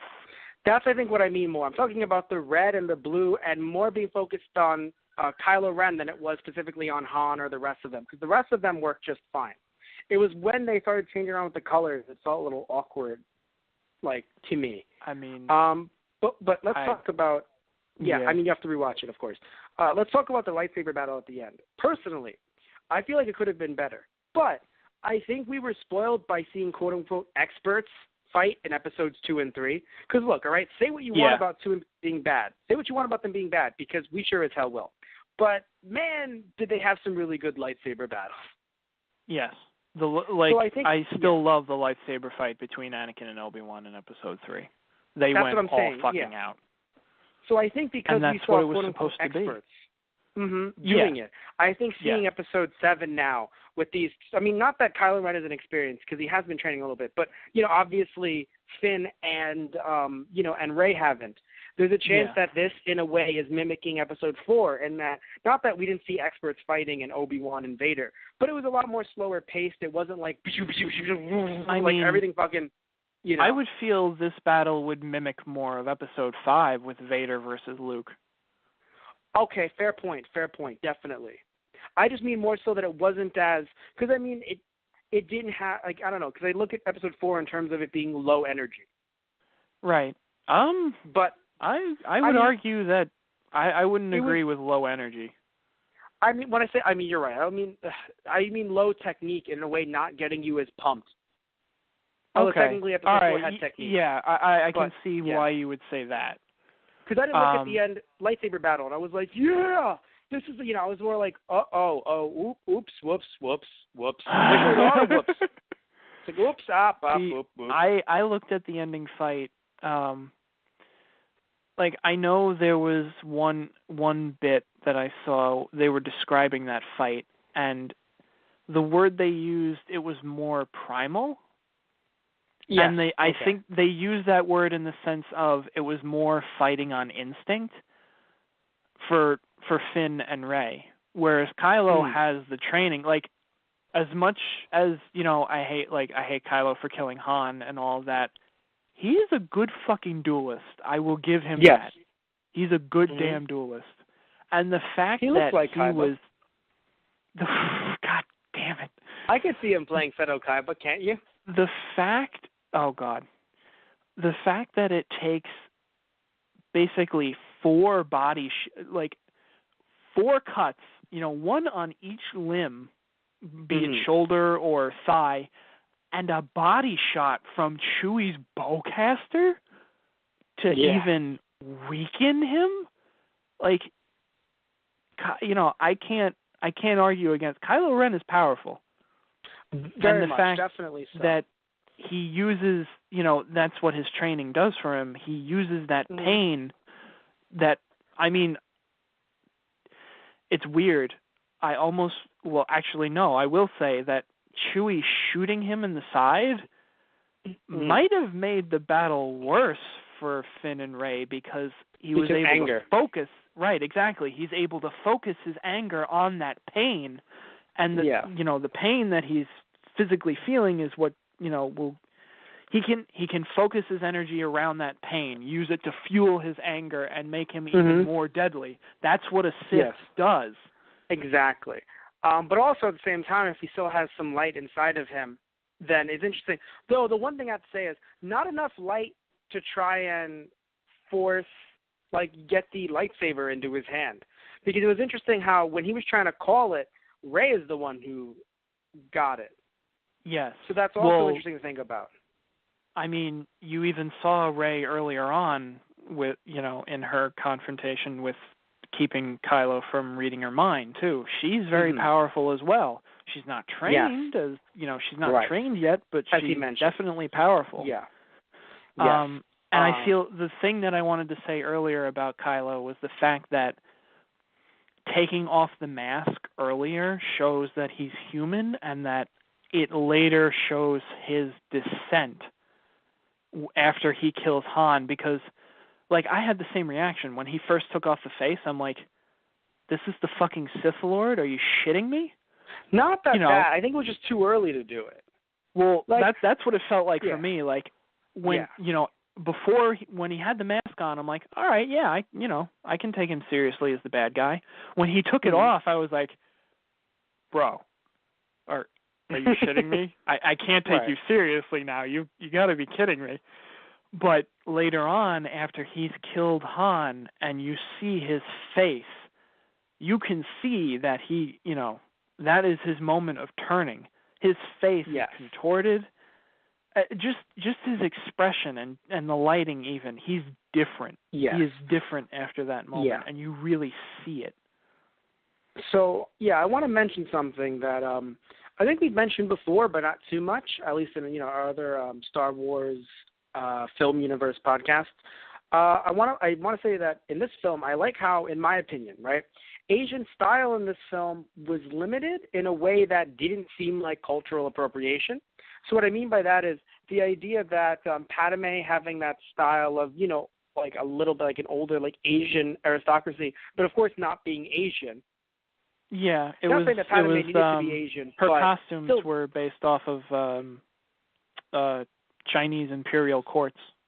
Exactly, but not being Asian. And I only say that because the idea that it's like, oh, we can't represent Asians or other groups, but we'll definitely take things that we consider cool from their outfits and their culture, and we'll use them to be cool. Now, to be fair, I don't think Lucas does this to be like to be a jerk at all or to be racist. I mean, you can tell that Lucas definitely loves Asian culture. I mean, looking at how he tried to make Vader look more like a samurai in some of the earlier drafts, even more so and like a the Beatle, duels that right? they definitely have are based off of Kendo. I mean, yes. I mean, looking at Episode 4, it was based off of early Kurosawa's work, right? Some of his older film work. The director. And it was, you definitely look at that and you're like, okay, yes, so that's clearly what, he was, what Lucas was trying to go for. These very, like, these softer duels, not like this, more so like, wah, wah, chua, chua, chua. It's more like, like, yo! Like, no, it was more like it was very soft, and mind you, Kurosawa wouldn't have had the but, they were real swords. But anyway, and look up some of his work, like he has some newer work, but a lot of his older stuff from the 50s, black and white Japanese films, but they're legendary, and they've been, preserved, and they're out on DVD, some of them by the Criterion Collection, I believe, so you can check them out, with English subs, despite, how old they are. But the point is that he clearly likes the culture. It's not like he's like, he hates it. But it is sometimes a bit of an issue if you're going to take from this culture and take so much or take enough, but still kind of leave Asians out of it. So thankfully, we did have an Asian character in this film, which was nice. Very diverse, but in a way that, like, hey, in my opinion anyway, I don't think it's like getting, like it's a problem, and we were mentioning this earlier, this idea that like, it's like a woman being powerful, it's like, yes, we're so sorry that Leia, no one talks shit about Leia. Yeah. But it's like, we're so sorry that we have a newfangled Leia being the main character. I'm so sorry. It's funny, even with her being captured on the Death Star in Episode 4, like maybe, I don't know, maybe it's just me, but never did I feel like Leia was, the princess in need of saving. No, that's kind the of point. thing. She was not. But people are still throwing Rey out like as if she's like some SJW, social justice warrior, wet dream, as if it's just like, only now is Star Wars making strong female characters. Only now. Yeah. I mean, I guess it was because she was more of in the action, I suppose. Yeah. Would be the point of it, but still, like, I don't know. Leia held a very important role. I mean, even if she wasn't on the front lines, which at times she was too. I mean, the Battle of Endor, she was at the bunker. But yes, or also, she's probably one of the more important roles of getting, support and putting a resistance together in the first place. I mean, without her, you don't have any of these pilots. You don't have a base where they can refuel, repair, and plan their attacks. Right. You know, Or Finn, she's really just, the backbone of everything. Yeah. You know, it's like, how can we have this African-American main character stormtrooper? You know, black men in power? It's like, yeah, you mean Lando Calrissian. Like, you know what I mean? Like, I mean, he ran his own city. Yeah, you know, so it's a lot of this internet rage. I think it should be more comical than anything, in my opinion, based on how insane it sounds compared to some of the older stuff that we've seen that people just forget. You know what I mean? Like, they forget, like, Lando was in power. You know, they're not all clones. I mean, hell, people trying to be like I think it's even funnier when they try to be like, they pretend to be as knowledgeable about the subject as you are, Tristan, and then they're just like, but they're clones, and clones are white for some reason, and they're not meant to be. And then you're like, actually, they stopped being clones a while ago. You go to bed now. Like, I love that. Right. You just shut them down immediately. It's just like, yeah, super nerd over here. Fuck you guys. And mind you, only if you're being racist about it. Like, if you're actually concerned, like, wait, I'm a little confused. Aren't they clones? Like, we're not in any way trying to tell you that, you know, like, you're a bad person, because you can be inquisitive. But there was a lot of internet rage when the trailer first came out of just like, women being powerful, minorities being powerful. Even Rogue One is getting a lot of flack for having a main lead female character, and it's like, what the fuck is your problem? No, it's, it's funny because, like, in having Rogue One come out, in no way, like, if Disney said, we're making Luke a girl. I'm sorry, what, sir?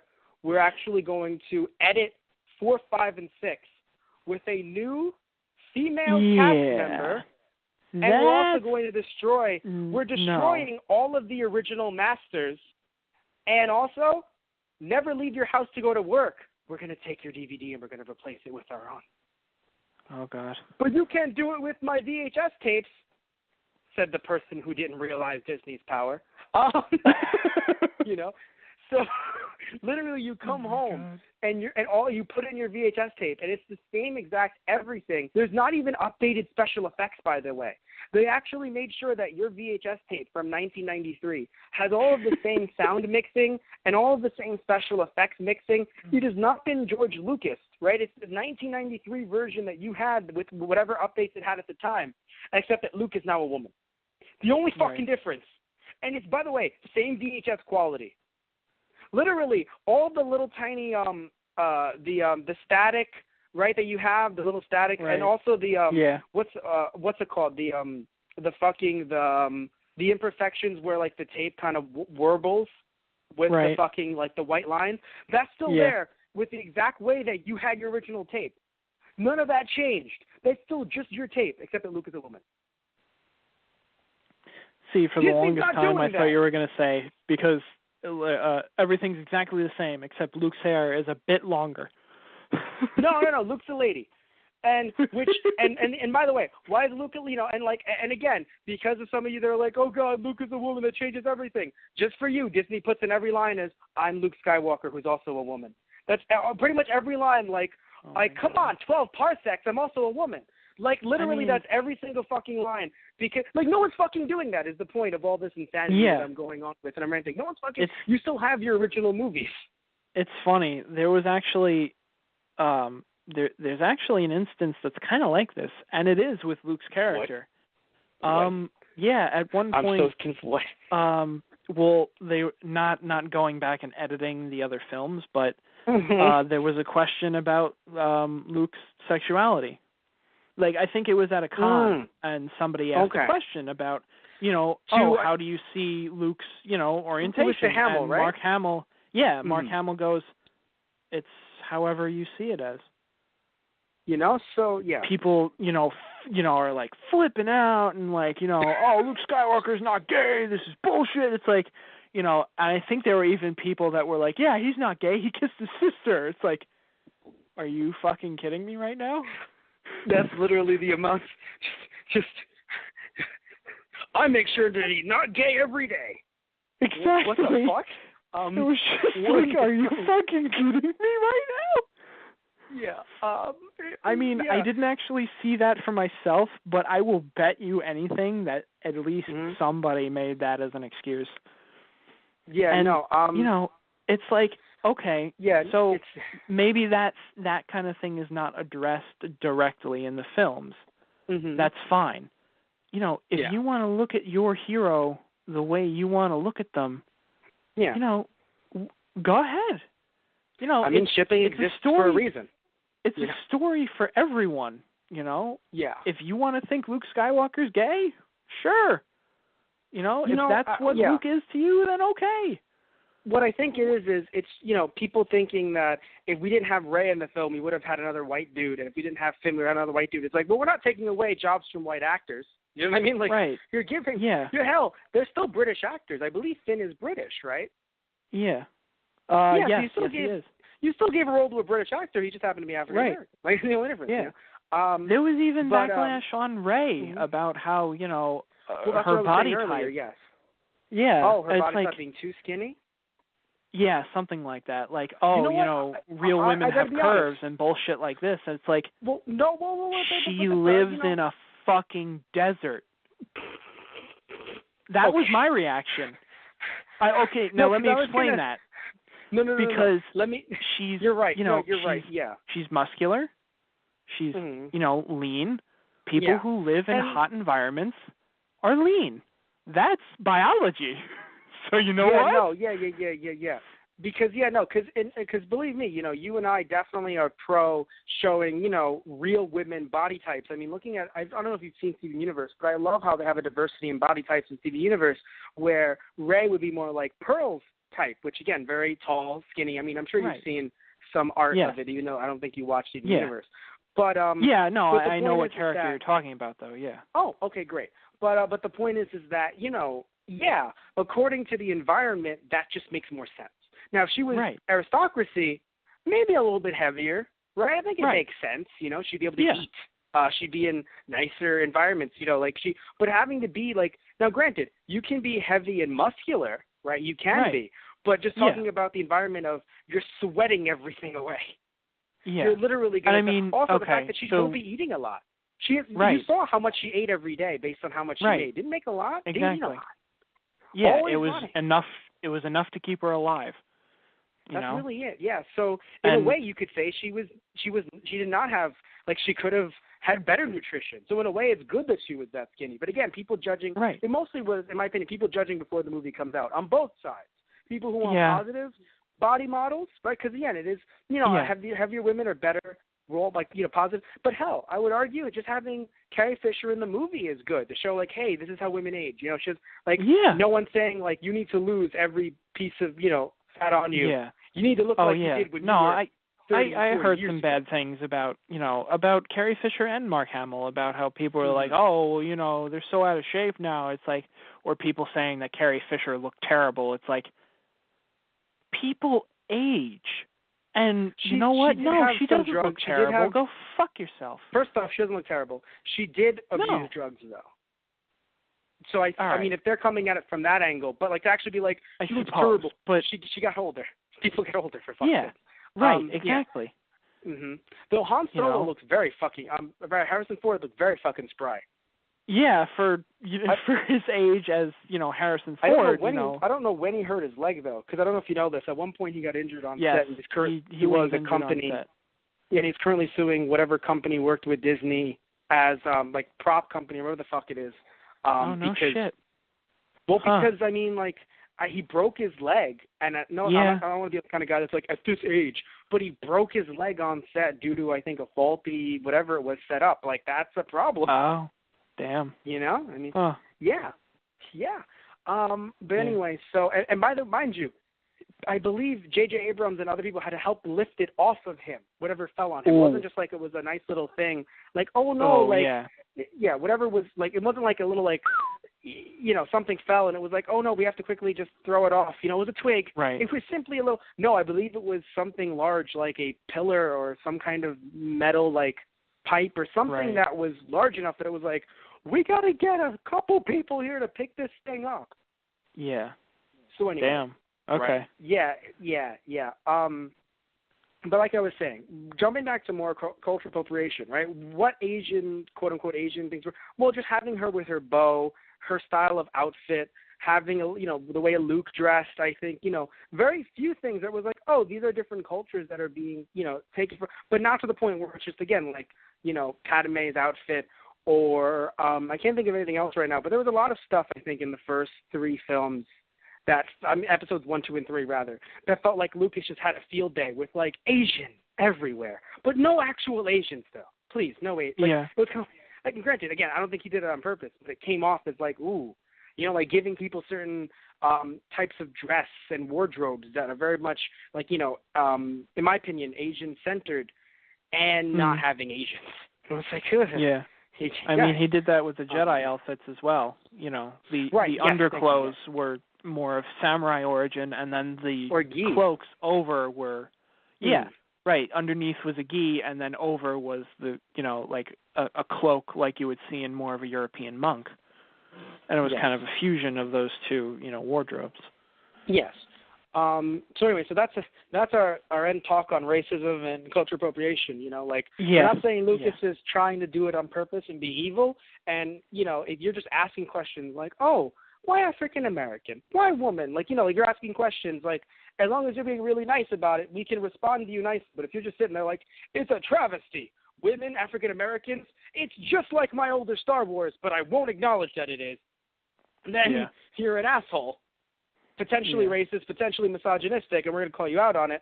And, if you're saying, oh, Rey's body type should be more, more inspirational to women, little girls, we're going to agree with you. But we're also going to talk about the environment that they're in and say that it just makes sense that she looked this way. Now, if you start seeing more women in the, like, frankly, okay, if we do see, I can't remember her name, but she was the stormtrooper that got trash compacted. I always forget her name. What's her name? Phantasma? Yes. Or if we Phantasm? see her, Phantasm, if we see her and she's also as skinny as Rey, like if she's also as skinny as Rey, despite looking a little bit larger in that armor, and she's also as skinny as Rey, I'll give that to people. Just seeing the actress, just like I think the actress, she is very tall. Okay. Like I don't think that was part of the costume. She is actually a very tall woman. So no, but I don't mean tall. I mean also just like large in terms of like her body, like like heavy. Well, yeah. Right. If she's heavy, then that's cool. Like we can see her. Not saying that it'd be a problem if she was skinnier, but again, like I will understand if people start to see more and more newer female characters in the in this new set of Star Wars films, and they're all twigs.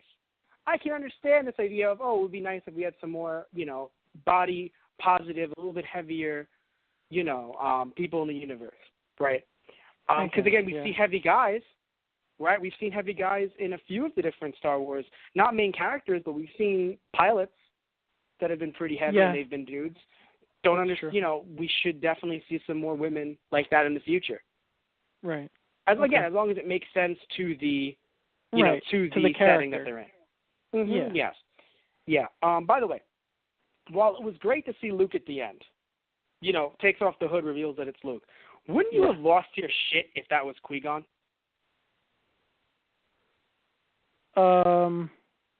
Wouldn't you just sat there a bit, what the fuck? I would have. What is Liam Neeson doing here? Fucking Obi-Wan takes off his, what is McGregor doing here? Oh my God. Yeah. Would you have just because they shouldn't be here? Yeah, I think it would have more been that. Like this is not. No. You wouldn't have spit out your drink. You would have. That's what I'm saying. Just literally, I have a mission for you, Rey. Oh my God. Well, I would have been more of like, what the fuck is this shit?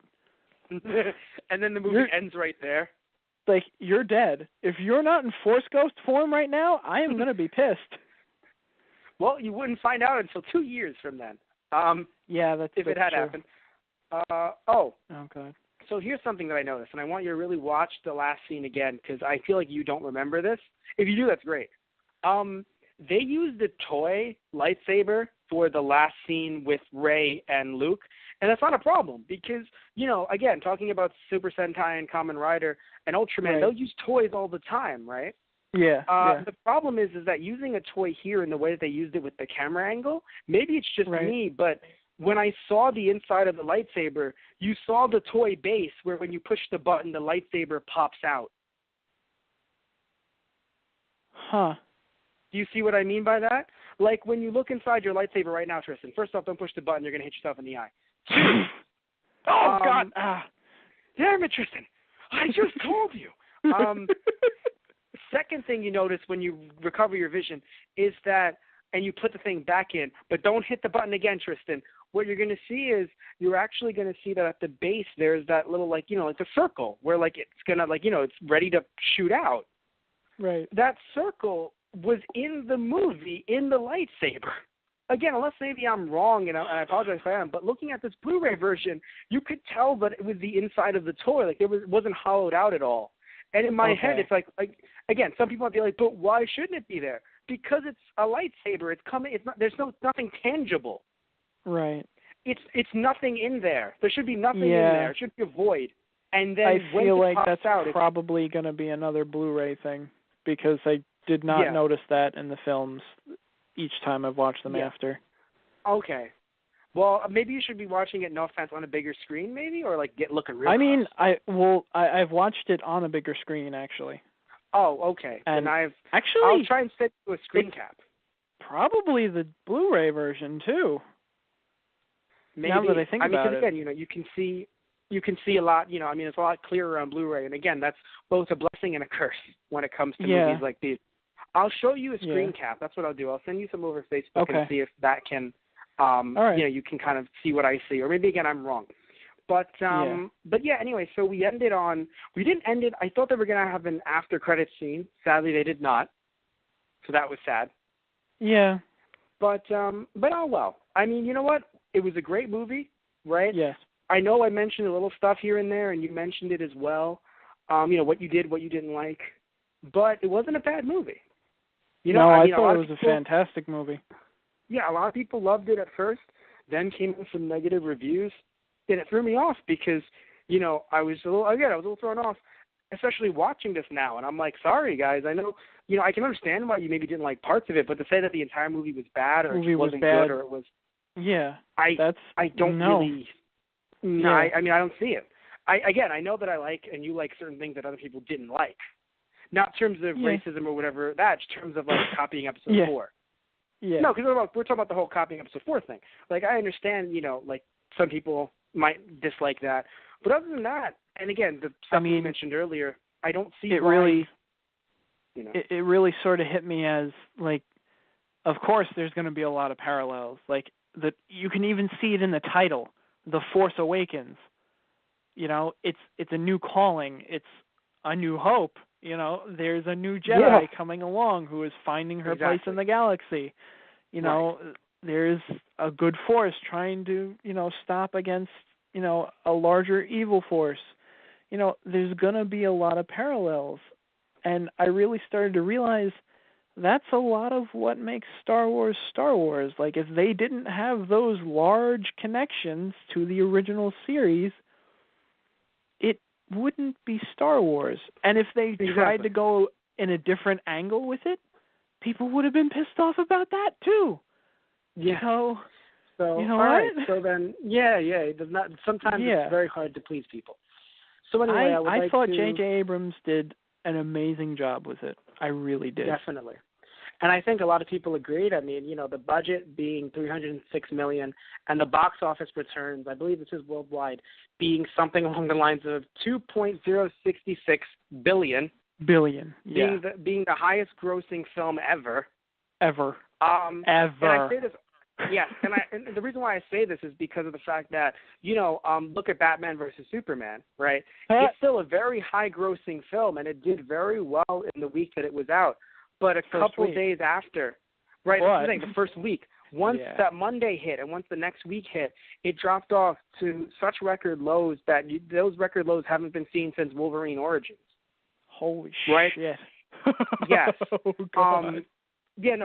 Box office grossing wise, haven't, you know, been as low since Wolverine Origins in 2009. Oh, my point being, not that people, like, look, sadly, we're in an age where if you like a movie and see it once, that's a problem. You have to see a movie. So clearly, Star Wars: The Force Awakens, certain people saw it 5-6 times. Clearly. Yeah. I mean, also the fact, what? Well, I saw it twice, and I usually don't see movies, again in theaters. Like I'll see it as soon as it's on DVD, like a million times. Mm-hmm. But like, right. it takes a lot for me to go see a movie again in the theater. Yeah. So a lot of people saw it more than once, and they spread the word to see it again. Like to tell people, hey, you should watch the movie, versus something like, Batman v Superman. The word that was spread was, nah. Yeah, and I think it's showing. Exactly. Again, I still haven't seen the movie myself. I'm not trying to say it's terrible before seeing it. I'm just talking about the numbers compared to these numbers. And I'm not saying that means this movie's better than that movie. I'm just saying that people might think that. It might be the consensus. Looking at the box office returns. Now, just want to say thank you all for listening in, as always. Also want to mention some of the stuff that Tristan and I have done in the past. I mean, as you know, we do our Star Wars Wednesdays, which should be somewhat coming back as a more regular, series again. We do that with, those guys on the radio, right? Those guys on the radio, stuff you can see through Blog Talk Radio, or you can also find it, you can look up Those Guys on the Radio through our YouTube, as well as finding us on iTunes by searching up Those Guys, right? Or Those Guys on the Radio, Those Guys Radio. But, of course, we have our main website, which is thoseguysonthe.radio.tumblr.com, our Facebook, which is /ThoseGuysOnTheRadio, and our Twitter, which is @ThoseGuysRadio. Also, our Instagram, which is /ThoseGuysOnTheRadio. But Tristan and I also have the Let's Play series that both he and I and many of our other podcast partners have done called Those Guys Play. You can find that on our YouTube channel by searching up Those Guys Play. Also, you can find Matt Beats Games from his childhood on our Those Guys Play YouTube channel. Just again, Matt Beats Games from his childhood is on Those Guys Play. Search up Those Guys Play. And also our merchandise for those, as well as our podcast, found on cafepress.com/TGOTR merchandise. And also TG News found on our TG Productions account, our YouTube account, which can be found through our social media, where TG News, we haven't updated in a bit. We're going to be doing a mass release soon. TG News, a weekly nerd news show that, brings you nerd news with a little bit of a fun, joking twist. And, of course, you are making an appearance on there soon. To talk about some other Harrison Ford-related media. Gasp. And it's going to be a lot of fun. Yeah. Gasp! Oh. Correct. Yes. Excited, yes. Good, yes. So thank you all for listening in again. And you have a good night. And say good night, Tristan. Good night, everybody, and may the Force be with you. And also with you.